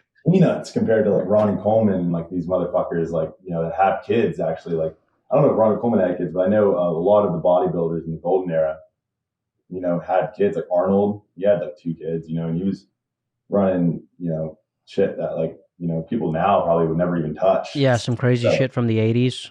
Yeah, you know, it's like outdated and not optimal, you know. So what are your hard maxing aspirations? Yeah, that's Why don't we wrap with that, because we're kind of getting there on time. But why don't you just tell me what do you imagine for yourself? What do you think is appropriate for you? I know that you're very familiar with hard maxing and with my content. Yeah. Like, what do you? I know you've tried 2 MARPEs and failed. Yeah. So my main thing with hard maxing is I actually don't think I need anything in terms of like implants or anything. I'm not a big fan of that. I agree with you. I align with you a lot on this holistic terms of health is beauty, right? In a lot of ways. And really for me, and part of the reason why I, you know, like really want to speak to you too is like, you know, I really want to get palatal expansion. Now, whether that means me getting a Lafort 1, I was going back and forth with ChatGPT. I have a mild lisp, if you can tell from the way I talk, the way I say my S's and my T's. It's like a little fucked up. And all of these things, you know, it's just so many fucking factors. You go to any doctor, they're going to try to fucking take your money. You know what I'm saying? It's like, and really in this space, I don't think there's anybody else that really does what you do from an unbiased, unfiltered, like pipeline of like economic activity you really do. You don't have any like paid alliances with any doctors from what I know. No, I don't.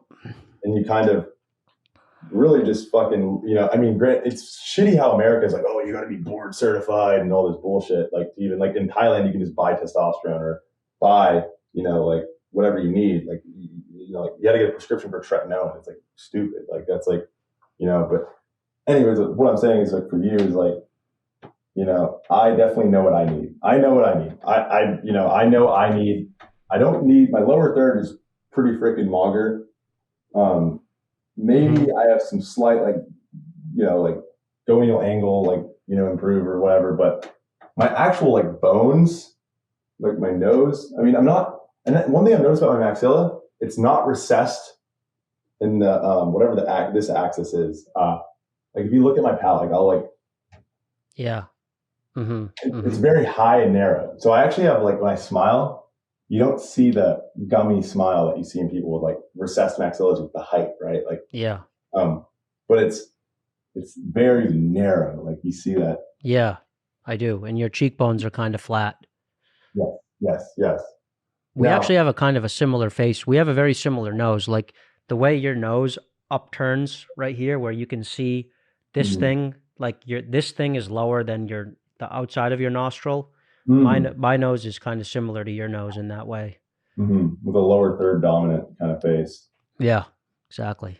Yeah.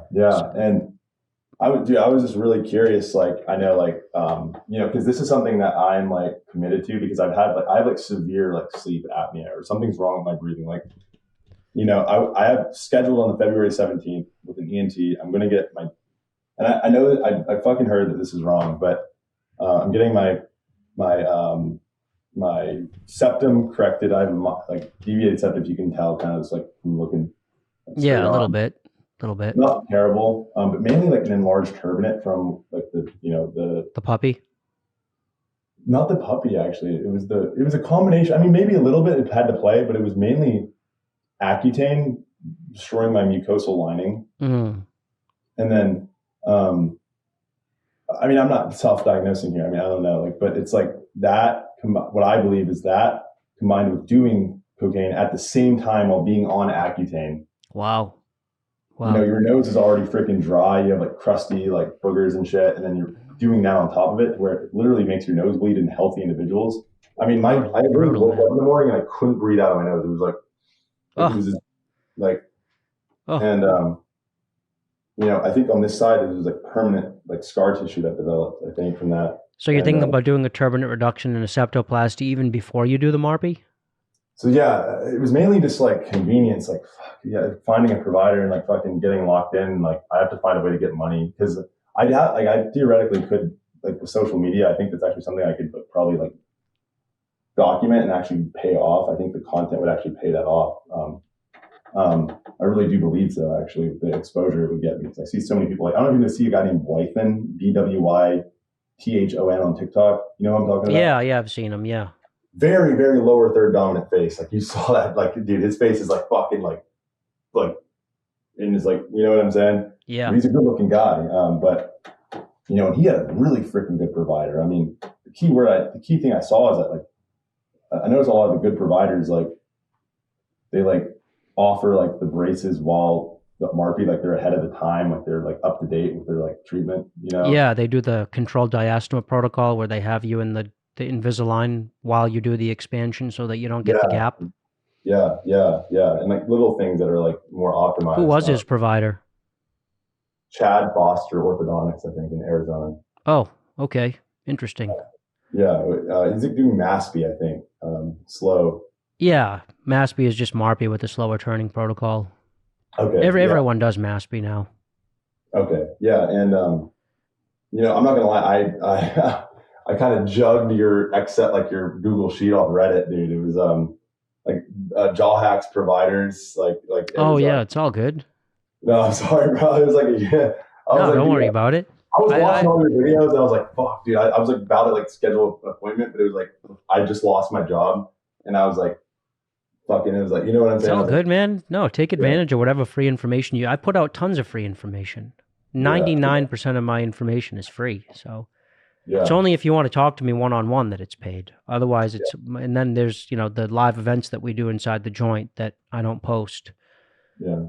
But otherwise, it's all. And then my Substack is like $5. Big deal, right? Yeah, I had your Substack. I was reading that shit. Yeah, that's good. That's very underrated in my opinion. Dude, I was so ND. I had like a girlfriend at the time, and I was like expanding, and I was like we were in Puerto Rico or something, like with her family, and I was like fucking like reading your Substack at like 4 a.m., dude. Like, cause I just got my MARPE installed, and dude, the pain was fucking brutal.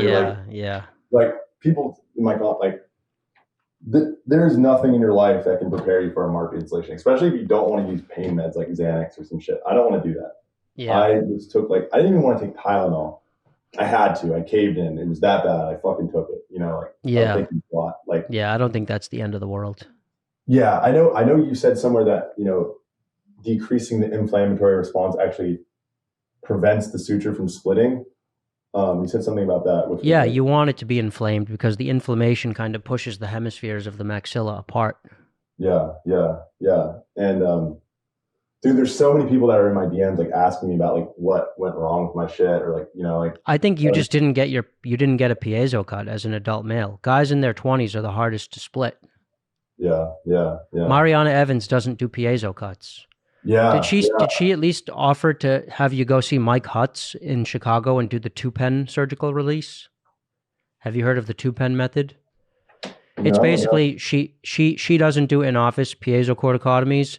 So what she does is she, you know, when she has stubborn patients like you who don't split, she'll often send them to go see Mike Hutz, who's a trained sleep surgeon who can do essentially a kind of ease-like or mind-like surgical release for a MARPE. Mike Hutz. Okay. I'm very surprised that you didn't have that conversation with her. But dude, I bet you if you just had a in-office piezocorticotomy, a piezo cut, mid-palatal suture with an orthodontist, you would split right then and there. That would be your split for the most part. That's what I've been saying. Now, do you think I need like forward expansion of my maxilla? Like, because I know I have mid-face nasolabial folds, which is kind of an indicator of forward recession. But you also state that MARPE can cause forward growth of the maxilla due to the rotation. But with the piezo cut, though, I think that's different because you actually don't get that rotational vector.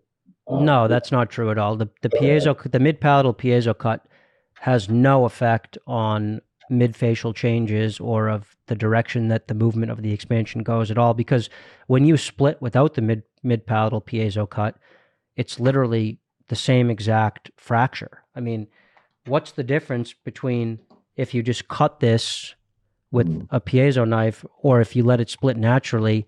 The expansion pattern is going to be identical, whether you cut it with a knife or whether it splits natural. The same zygomatic expansion, you know, the same intranasal expansion, potentially the same pterygoid plate expansion, depending on if that releases or not. So yeah, it has mid-palatal piezo cut has no effect or no disadvantage in terms of how things expand. All it does is it makes it easier for things to expand. It makes it less likely that the appliance is going to fail like yours did twice. Yeah, it's so much wasted fucking time, dude, too, and like hell, like getting that shit installed. Yeah. Dude, I think the worst part about getting MARPE installed is the lidocaine injections. Oh, the maxillary block. Like the fucking like little needles they put in your gums. It's like they're just sticking you like lidocaine, like numbing you up and shit. For the fucking, Yeah. and it's like your like eyes are watering because they're sticking needles into your gums. It's like yeah, and not just like your gums out here, which is like what they would do if they were drilling and filling a cavity, but onto the roof of your mouth they stick the needle. Yes, dude, and like bro, and then like dude, they're like taking that wrench and they're like it's like a sensory fucking overload. I have like PTSD from that shit, dude. Like going back, and then when they went to take it out, bro, I was so scared because they couldn't get the fucking screws out, dude. Like I was like, oh no. My God. And they were that's awful. And it was twisting and it like wouldn't come out and they had to like cut around the screws. It's a mess, dude. Oh. It's a mess, bro. Yeah, man, that sucks. Yeah, that's why I'm a huge proponent of MPS piezo cuts for adult men and adult women too, actually. I just don't think there's any disadvantage to doing it. It's such a predictable procedure now. Yeah, I agree. I think it's way more predictable than Lefort, which you also have, like most people recommend wearing braces before to like further assess you, so it's more predictable. Yeah, well, that's a whole different conversation, but obviously a Lefort cut is a whole different beast. What do you think is like more suitable? Like, I know I'm like farming advice. I will literally like I will book a meeting and actually pay you, dude. Like I just you know what I mean. I like just wanted to speak to you about it. I don't give a fuck, dude. Like I'm not trying to like farm like fucking you know. No, I mean? I think that you're not a great candidate for jaw surgery. I think that you do have a serious bite issue going on with your midline being off. I think if I were you, I would consider doing a modest MARPE expansion of 3 to 4 millimeters, maybe 5, 6. You're gonna be a hyper responder to MARPE. You're gonna be like that guy Cannon, who I've been podcasting with, because you're so lean. Any expansion that you do is going to show dramatically in your face. Your cheekbones are going to pop like crazy. So you're not going to be able to do a lot of expansion without looking uncanny. But I think you can do a little bit of expansion, and if it's nice and symmetric, I think your cheekbones will pop nicely. I think your midface will be enhanced. I think you'll look more angular, more masculine, and you'll have an opportunity to move the teeth around in such a way that your midline is no longer offset the way it is now. So you might be able to kill two birds with one stone and get a bite correction and a nice little mid-facial expansion at the same time, and hopefully fix your nasal breathing problem. I mean, I would certainly try the MARPE before doing the turbinate reduction and the septoplasty. Yeah, I was also going to get my tonsils removed. I have crypts on my tonsils. Maybe I can. Oh yeah, I know about those. Yeah. It's like. Yeah, I know about those. Oh fuck! It's I was like looking at the chat. Like they're not terrible, but they're there, and I feel them. Like for example, I spent the night out collaborating with someone last night, and like you said, like people in art, like in your community, can't do drugs or anything like that because they feel it the next day. You know what I mean? You said that earlier. Yeah.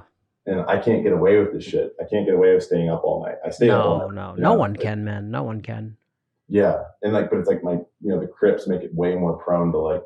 So I do need to get my tonsils removed. I think once you develop the crypts, it's kind of like, this is my personal opinion, by the way. It's not like, I don't know. You can please explain yours after, because I think once you get crypts, it's kind of like a losing battle. Now you're just like, all that bacteria, someone talks and spit flies into your mouth, gets stuck in that crypt, you're fucked. You know what I mean? Yeah. I don't know if it's going to be necessary for you to get them out, but I actually don't know too much about crypts.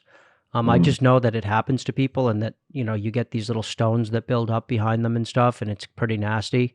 It can cause bad breath. Yes. But yeah, I mean, to actually remove the tonsils is, you never want to remove anatomy if you don't have to. Yeah. And a lot of people get them removed and there's, the lymphatic system like overrides in other areas, but never. That's why I put it off 3 times, rescheduled the procedure 3 times because I'm like, what, tonsillectomy? Yeah, because like right before it, I'm like, fuck, maybe I'm, coping and like maybe I'm better. But that's why I wanted to wait to do that stuff. But I really wanted to have like a clear cut, like trigger to like make that goal of like I will unfortunately need turbinate reduction at some point. Like it's like they show me, it's like, I mean, like this knows. Yeah. I mean, yeah. I just think your turbinate reduction will have a better chance of being more permanent if you can get the expansion first. yes, Like if you can create some more space around it, then you're more likely, as soon as you get the turbinate reduction, to be able to enter into a cycle of lots of nasal breathing. And then you're more likely to keep the turbinate at a healthy size. I mean, if I'm you, I'm probably looking into getting an FME or a custom MARPE with a mid-palatal piezo cut in Florida somewhere. I mean, there's 2 providers in Florida. There's Dr. Nuaz up in Jacksonville, and there's Dr. Koval in Boca Raton, and they both do FME, and they both do custom MARPE, and they both do piezo cuts. So, yeah, do you need a jaw surgery? I don't see you doing a jaw surgery. I don't want to. Man. I don't think you need it. I wouldn't do it for Looksmaxxing. I think you'll get some projection of your maxilla and midface with the MARPE. So it might be enough to sort of scratch that itch that you have for advancement. I mean, could you tolerate a jaw surgery? Sure. I mean, your lower jaw angle is kind of pointing down. You could probably benefit from some counterclockwise rotation, as well as a little bit of advancement. Headgear though? I know I've seen people wearing headgear. Yeah, but the headgear doesn't affect angularity at all. If anything, it accelerates the same sort of clockwise downswing that you already have, because all the headgear does is it pulls in the direction of least resistance, which is going to be down and forward. Yeah. So, and then you have to keep your mandible in mind. The headgear has no effect on the mandible. It's just pulling the maxilla. So if you pull your maxilla forward, then you're going to have to jut your mandible in order to not be in a class 2 or an overjet. And you can jut a little bit, but you can't jut like that much. And the MARPE is already going to pull your maxilla forward some, just in virtue of the expansion.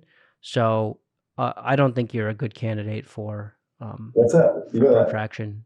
You know that, like, what's that, like, police officer, like Officer Thundercock, like the dude, like the meme? You've seen those memes of like, no, like they like jut their jaw forward. It's like this officer from this like game. He became a meme because he had like a fucking like underbite to fuck. Like it was not an underbite, but maybe just a mager chin. I don't know.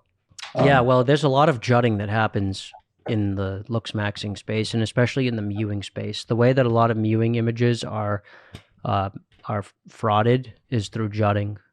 Yeah. So you recommend getting the piezo cut, or you say corticotomy? I don't necessarily recommend it, but it all depends on your goals. Like if this that was my goal. So that was what I like. That's what I was actually thinking. I just didn't know if I was fucking crazy for thinking that, because I kind of like aligns with, like, I watch your videos like a lot. Like I see them pop my page, and like eventually some nights it's like I can't fucking breathe. It's like 4 a.m. I'll go on your fucking YouTube channel and just like watch like 10 videos, like, and just like, and then I'll plan, like, and I'll be so tired the next day that I can't even fucking set up the appointment. It's like, fuck, I have to do shit, like make a video or something, and like walk my dog, and like, you know what I mean? I'm just fucking drained, man. I mean, there's a study, man, where literally there was like this kid with Down syndrome, and his IQ increased when he got palatal expansion. Have you seen that? No, but I'm not surprised. Yeah, I literally. Why wouldn't his IQ improve if he's breathing better and sleeping better, right? Yeah. You know, and like this is it's insane to me how I really think my life can be enhanced, man, because my sleep fucking is abysmal, man. It's abysmal. Well, that's the real reason you should consider doing a MARPE. If you really can't breathe well through an entire side of your nose, and you're about to do a turbinate reduction and a septoplasty, and you also kind of would like to have the midfacial change that comes from the MARPE, and you have a bad bite. Like if I hit that, it's not stable, dude. I need to like fucking get that shit off down. So I guess I kind of am thinking that you're probably an above average good candidate for a nice MARPE process. But and you've already tried it twice, for the love of God. Like obviously somewhere deep down you know that too, which is why you've already tried 2 expanders. You just need to not cope with the no piezo cut approach. Like you just need to bite the bullet and get the freaking piezo cut, and then let the expansion happen. And if you're in Florida, there's 2 FME providers in Florida. I would do the FME. So you think FME? So that's another thing. I saw a video of you saying that FME is now worse than custom MARPE. No, I never said that. Oh, maybe it was someone else that's arguing about that. I don't know. Maybe some doctor. It's worse for some high vaulted patients. It's worse, but you're not high. You're not high, and you have plenty of space to fit an FME. Yeah, man. I mean, it's not the worst palate in the world by any means. Some people told me like it's not horrendous. It's not like you're not going to die if you don't do an expansion, but it could be better, right? And this bothers me. It's really the teeth alignment too. Like I have like really bad like crossbite. Like, yeah, you have a malocclusion. So one way or another, you should probably be doing a round of orthodontics to try to fix your bite so that you're not inducing a temporomandibular joint problem going forward. I'm starting to feel it, honestly. I'm starting because I pop my jaw a lot. Like I just like the feeling of having my jaw in a normal fucking spot. You know what I mean? Yeah, totally. And like, so you said so. I think it sounds like there's 3 good reasons for you to try again with the MARPE, but with the mid-palatal piezo cut. Number 1, bite. Number 2, nasal breathing. Number 3, cheekbone enhancement for Looksmaxxing, since you're a Looksmaxxer. Yeah. And health. How many more reasons do you need? Yeah, right. I know, and I could document it, and it would definitely like bring me traction. I know a lot of my viewers, like right now that are watching. I think we have at our peak we had like 25 people. We have 22 people in here right now, so they're they're watching this right now, and it's like, a lot of them have probably functional issues, probably worse than me, because they think of me as like an HTN dude that ascended. So, theoretically, they, like how are you monetizing your social media? Are you? I haven't tried to. So you just associate channel growth with future monetization. Is that it? Kind of, yeah. So actually, I just got this mastic gum brand that like sent me some like a PR package that's coming in the mail, and I kind of like I want to do things that are like, what's the word? Like not like I don't want to sell a course or some bullshit, dude. Like yeah, but just be careful with gum too, because gum causes a lot of people problems. People that have joint problems, if they do a lot of hard mewing with gum, it can make their joint problems worse. So gum is definitely not a universal prescription for people that want to look or feel better. Because just like doing heavy squats with bad form, you can hurt your back. Yeah. Chewing really harsh gum, really firm gum. Yeah. With imperfect joint health that's how I feel right now when I can cause problems. Yeah, because I wouldn't even be chewing gum if I were you. I don't chew gum actually because I actually don't have a great bite. What's the brand? That's like Gum of the Gods or something. I don't know. Oh yeah, there's so many, man. There's so many. So many, dude. I don't know. I don't know, dude. I don't know like if I even take the sponsorship, dude. I just like, and then there's like also I really want to get into like research like peptides, like but like stuff that's like I do and like I know about. Like I believe a lot of this stuff is like very like for you, for example, like GHKCU, copper peptides. That is something that exists in the body, and it's literally copper. It's not like, but what it does is it literally like boosts a lot of like connective tissue, like BBC 157 for training in the gym. It's used by like Brian Johnson. You know what I mean? Like the shit, like, what Brian Johnson is. And it's like the guy who's not trying to age, like, and like, yeah. If I were you, I would run cold approach boot camps. Like if your thing is you're comfortable going out in public and like approaching people, take on some people with you and like say, hey, the 3 of us will go out and we'll just do a bunch of cold approaches, and the number of approaches that you've ever done in your entire life will triple in one night. And the cost of this program is $300. And then you do a couple of those with a couple of guys. And because, dude, I mean, I don't know, monetization is a complicated thing, but the only way to monetize is to bring real value to people. You can't monetize on a fugazi. You can't monetize on information that people can get from ChatGPT. You can only monetize through connection and through being present and listening to people. I mean, that's the approach I've taken, at least, is I'm not trying to like outsource myself into a program or a course. I'm just trying to give my time to people and connect with people and hear people and listen to them and try to understand their specific situation and then custom tailor advice for them based on things and that you're knowledgeable. Like you're genuinely like you actually fucking like you genuinely like provide something. Look, I'm not the best game guy. I have a friend that's doing that. He actually has like stuff to offer. My game is like, even if I work, like I'm like not like, for me, honestly, what I could see myself doing is being an objectively like kind of know-how practical person where like maybe I do have a school, but it's like in my link to school, it's like, say you have like noticeable like narrow maxilla, like, all right, there's a guy called JawHacks, fucking go to him. Like he will get you right. You know what I mean? Or like that type of thing, like lead someone in the right fucking direction. Like say you're fat. Like, okay, well you need to, for one, like my main thing that for me to help me, like I used to like eat out at like Chick-fil-A because I would try to follow these like aggressive like diets. Like I would try to eat like burgers with like no seasoning or buns or some shit, and like fucking steak with like no garlic or nothing, like good taste, like to make it like no, like, you know what I mean? And it's like I would just fucking see like the Chipotle, and I'd go there because I was like, my body just wanted that, like some like dopamine. Once I started like seasoning my food good and like eating more red meat and like not like being afraid to like, you know, buy like some rice, like instant rice for that matter, because I knew that, I know it's not the most optimal primally, but it's like it's not, if I don't get instant rice and I have to wait fucking 30 minutes to cook my rice, or I have to buy a rice cooker, like I'm not going to stick to a diet. So like learning those things about myself as a person that I think a lot of people have issues with, you know, is sustainability. Like sustainability of the shit. Like some people want to make it like perfect off rip, like fucking perfect, but it's like doing that, you got like that. That's why I also say that people that hop on gear before like really locking in their health is like you're going to get all the negatives of gear without getting the positives. I think that, by the way, I did see that reel. I think that's great advice. You have to max out your own frame before even thinking about something like that. Yeah. So that way, when you actually start using it, you're already on point and you can channel the gear into a 100% positive direction rather than trying to figure out your routines and your habits while you're on it. Yeah. I mean, I don't advocate it, but I think if you were to do it, that would be a absolute essential requirement. Yeah. So I don't even think it's really like getting to your peak natty limits. It's more so like locking in like your regimen and your health habits and like everything like that. So when you do, you can get the most from it without, you know, shooting yourself in the foot. But I don't want to keep you too long. I just wanted to, sorry, what were you saying? I'm sorry. Yeah, I was going to say, your channel's probably not large enough yet where you're really ready to monetize anyway.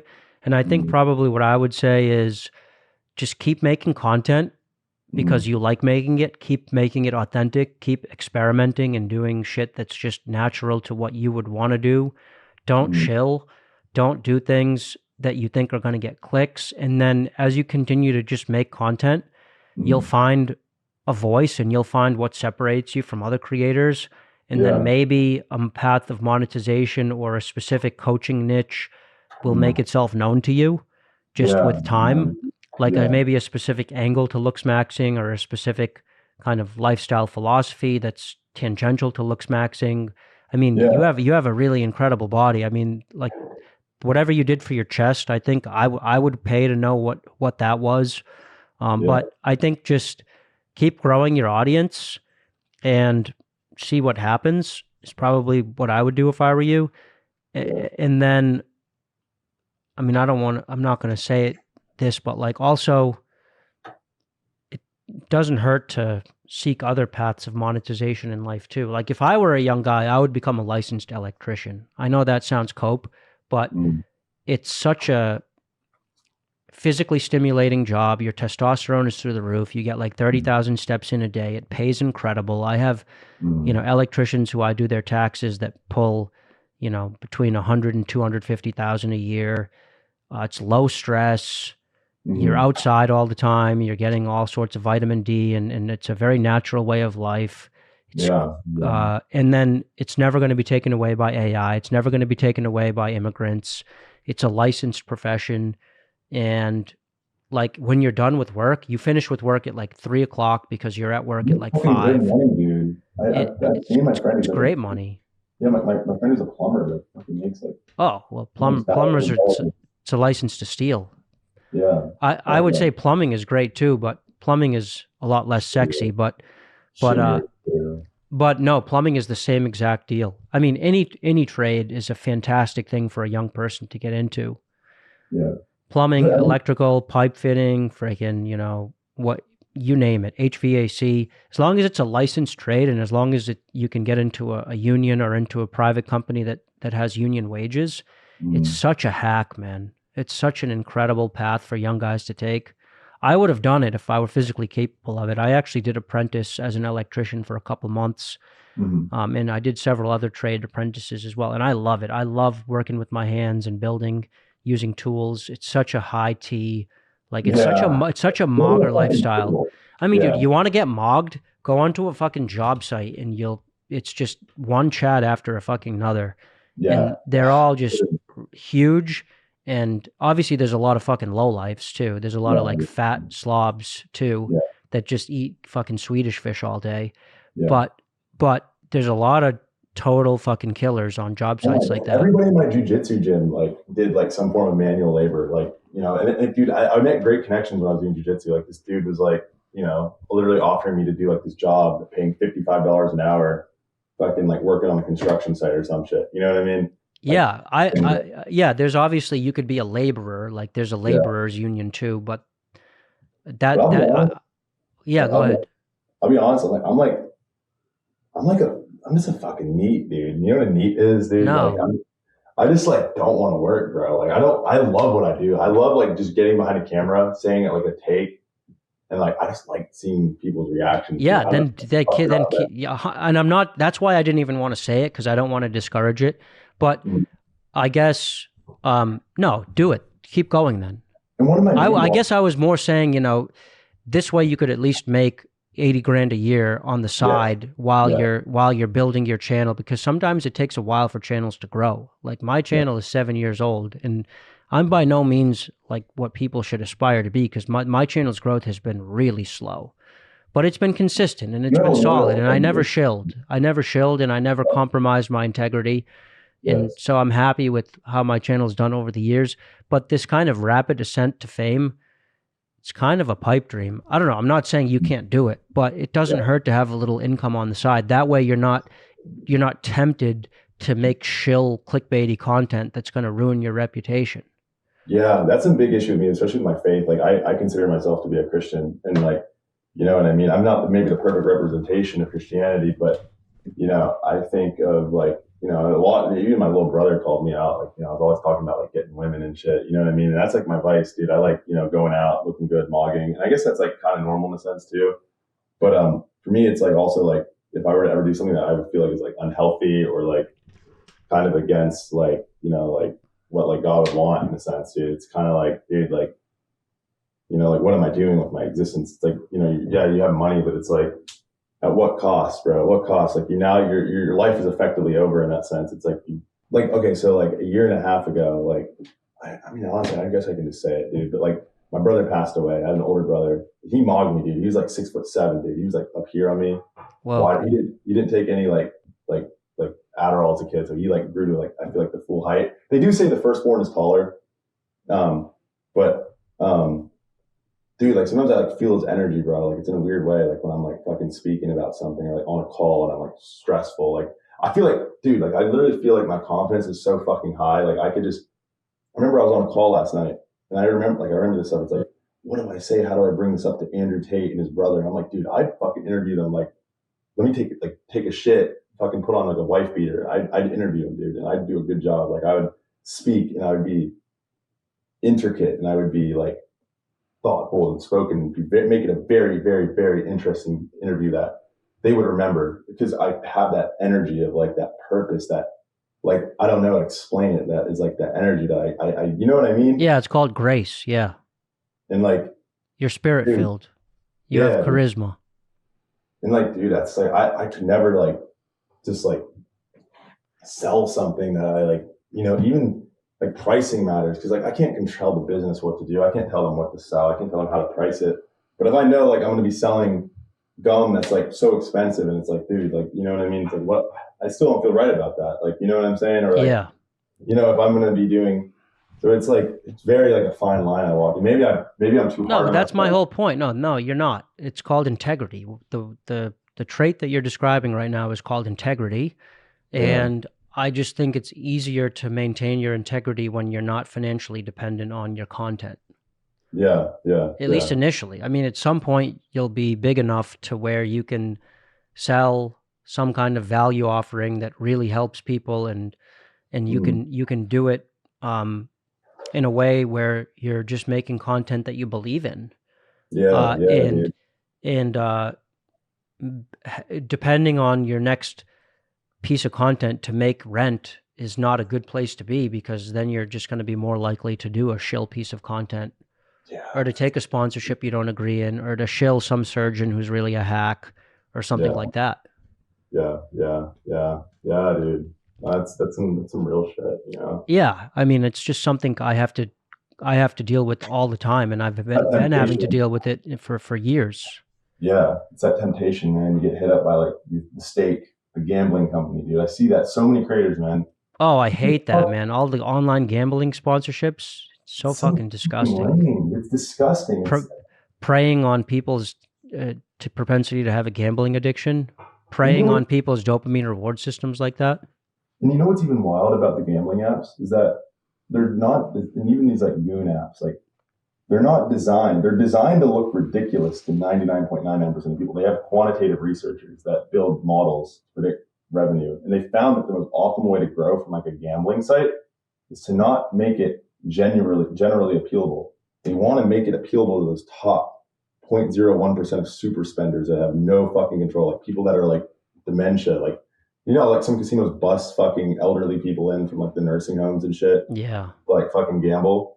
That's what they want their app to be like. They want that's their app to be fucked, man. so fucking like they want it to be so fucking outrageous that the people that are gonna like waste their time in server space of like making server requests and like wasting their bandwidth, like all the shit they got to do.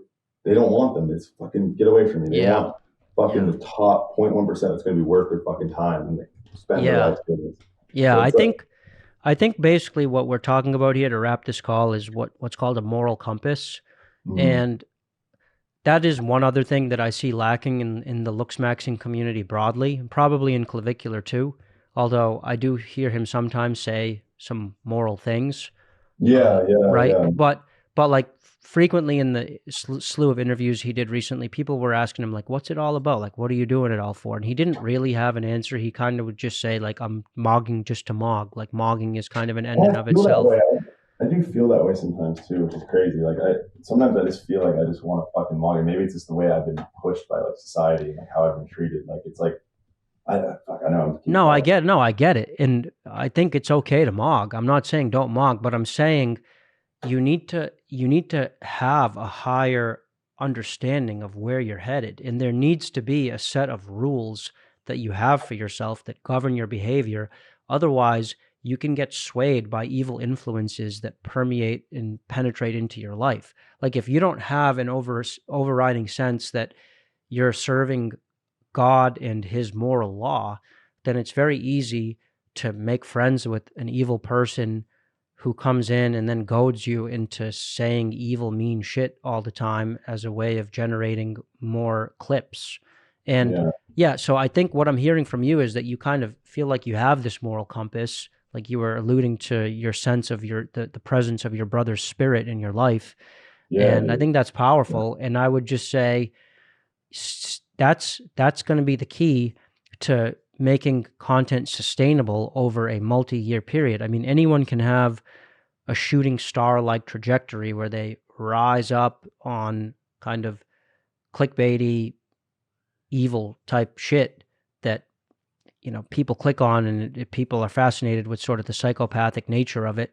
But in the long term, I just don't think that that's serving our ultimate purpose in life, which is sort of to live good lives and then to die well and go to heaven. And so I think you should, I'm not saying you need to do anything, but I'm just telling you my approach to content is be aware and like be prudent. I just try to never lose sight of the fact that someday this is all going to be gone, and it's just going to be me with like ass cancer dying in a hospital someday when I'm 80. And at Yeah, that point, all I'm going to have to look back on is, was I a shill? Did I yeah, say shit that was actually evil, but I did it because it would get my video 10,000 views instead of 1,000 and sell more coaching sales, Like yeah. all of this is just to pay the bills. And Right, Right. I just want enough money, dude, to fucking have my rent, like a space, a room, dude, with my like dog. Maybe like get some nice like fresh squeezed orange juice from the fucking store and like some steak, man. That's all I want, dude, and some sushi. Like, Yeah. I don't need to like maybe travel a bit, like go see the world and stuff and have like be comfortable. But like, I don't need this like freaking like people God-like status. You're not trying to be a demigod. Yeah, I often say, don't try to make a killing, just try to make a living. See, if you get off this sort of Alex Hormozy fucking dick riding philosophy of becoming a bajillionaire, and you just accept, okay, I don't need to make $100 billion in order to be successful. I can just kind of like make enough to buy a home, and which is already an extraordinary amount of money, by the way. Yeah, nowadays it's fucking like you buy a home, wow. Like, no, I know. That's what I'm saying. Like, forget about 100 million. How about just put a down payment on a house, that like a decent house with 2 bedrooms, so that you can have a little family? That's already a huge ask. So, I mean, I'm a big proponent of making a living, not a killing. I think you're less likely to be tempted morally if you're okay making a living, not a killing. But I'll just leave you with this. I saw that you made a post about historical fiction mogging, and I'm a big historical fiction guy, and as well as also a big biography guy. I just posted that. I was like, yeah, biography is so much better than self-help, because instead of just reading what some egotistical prick says is necessary to live a good life, and really the only reason he has a good life is because he's writing books telling you to have a good life, which is kind of a logical fallacy. The way better approach to self-help is to actually read biographies of great men. Like read biographies of like generals from the 1800s, or like great figures of the past. Like I've been reading Stonewall Jackson's biography. He was a Civil War general for the South, and just an absolutely fucking incredible human being. The way he would lead troops, his courage, his discipline, his self-sacrifice. All these Confederate leaders were so intelligent, like hyper fucking intelligent, like. And they had integrity. I mean, putting the slavery question aside, obviously that's a rabbit hole, but like, and a lot of them actually didn't really support slavery or own slaves.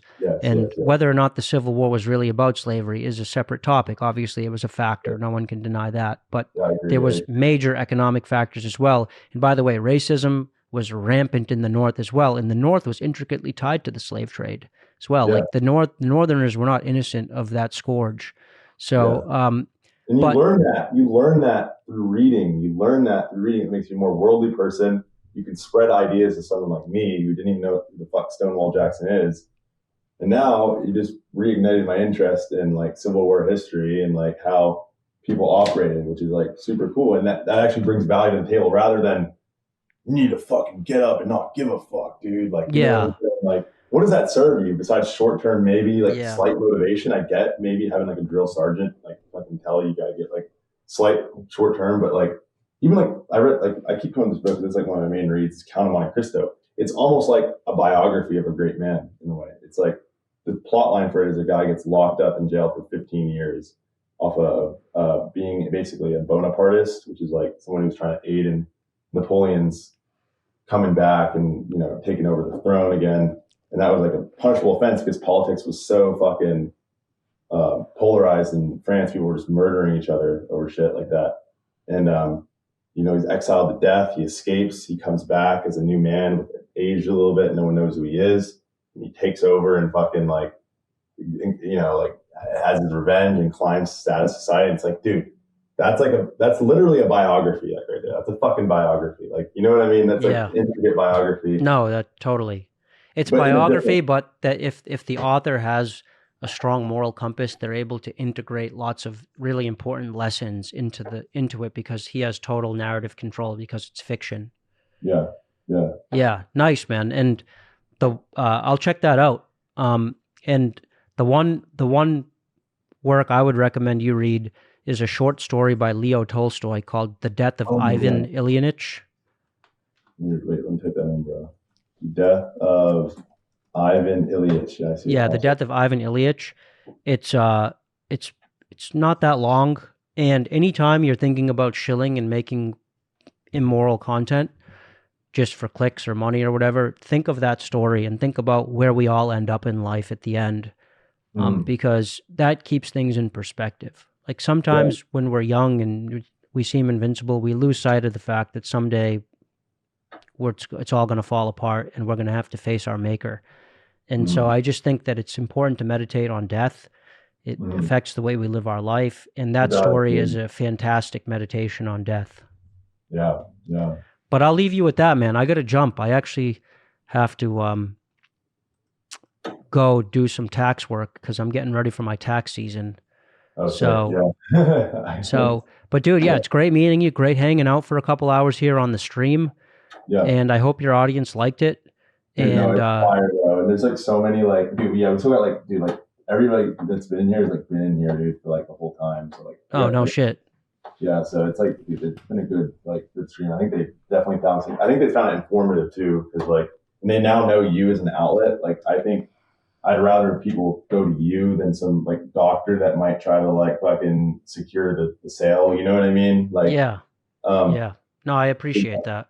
Even the best doctors, even like you can't control how everybody acts. But I'm not speaking to like Marianna's character, but like she probably knew going into that. Like I had fucking dense bones. Like you should have referred me to someone else to get a fucking piezo cut. You know what I mean? She's smart. She's very intelligent. I'm not attacking her character. I'm not saying that.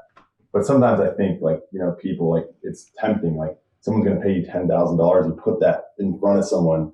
And then you can logically justify, like, maybe he will split. What's the worst that can happen? He doesn't split, doesn't die. You know what I mean? It's fine. The teeth will kind of go back in. No, you're right. Yeah, someone could be tempted in that sense, but it's like it's so hard when there's like big sums of money involved. It like really changes how people approach things, and they literally start changing their inner logical frameworking and kind of making subconscious changes to the reality to support their decision. Exactly. Yeah. But I guess one thing, and this is like last thing.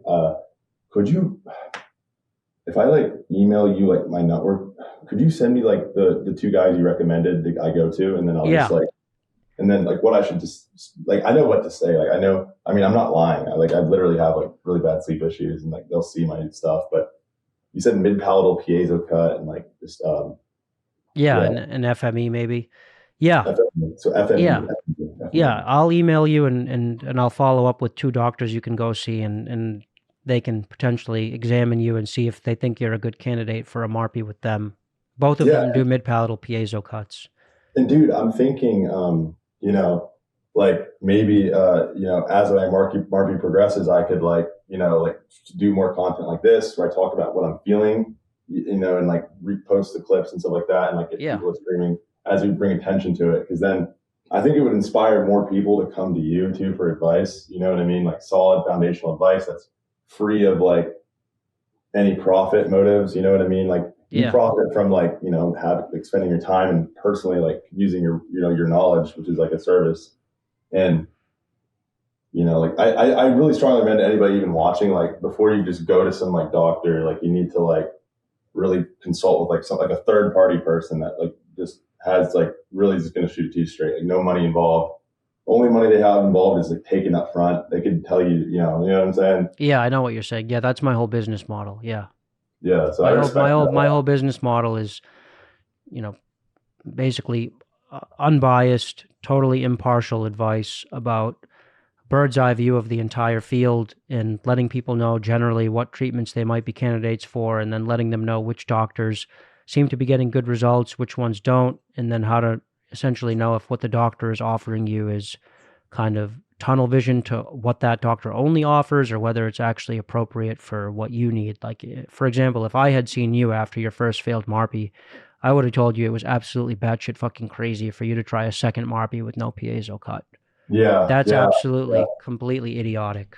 Yeah. And I would have told you even before the first MARPE that it would be idiotic for you to not do a piezo cut. That's why I wish I fucking called you, man. Because I was literally like, I was like going to do it, but I was like, like this person is already recommended. I kind of already got like, and it's like, I was like thinking that, and I was like, oh, okay, I'll be fine. But it's like, you never can just trust a doctor. It's like, there's just, sometimes they get fucking clouded in their judgment, man. Yeah. Even the best. Well, they're seeing 40, 50 people a day. So you're just, just a small number to them. Right. Yeah. So, well, good, man. Follow up with me by email. Okay. Awesome. And great conversation, dude. I think they love it. Have a great day, man. All right. Hexumlite. Awesome chatting with you, and take care, man.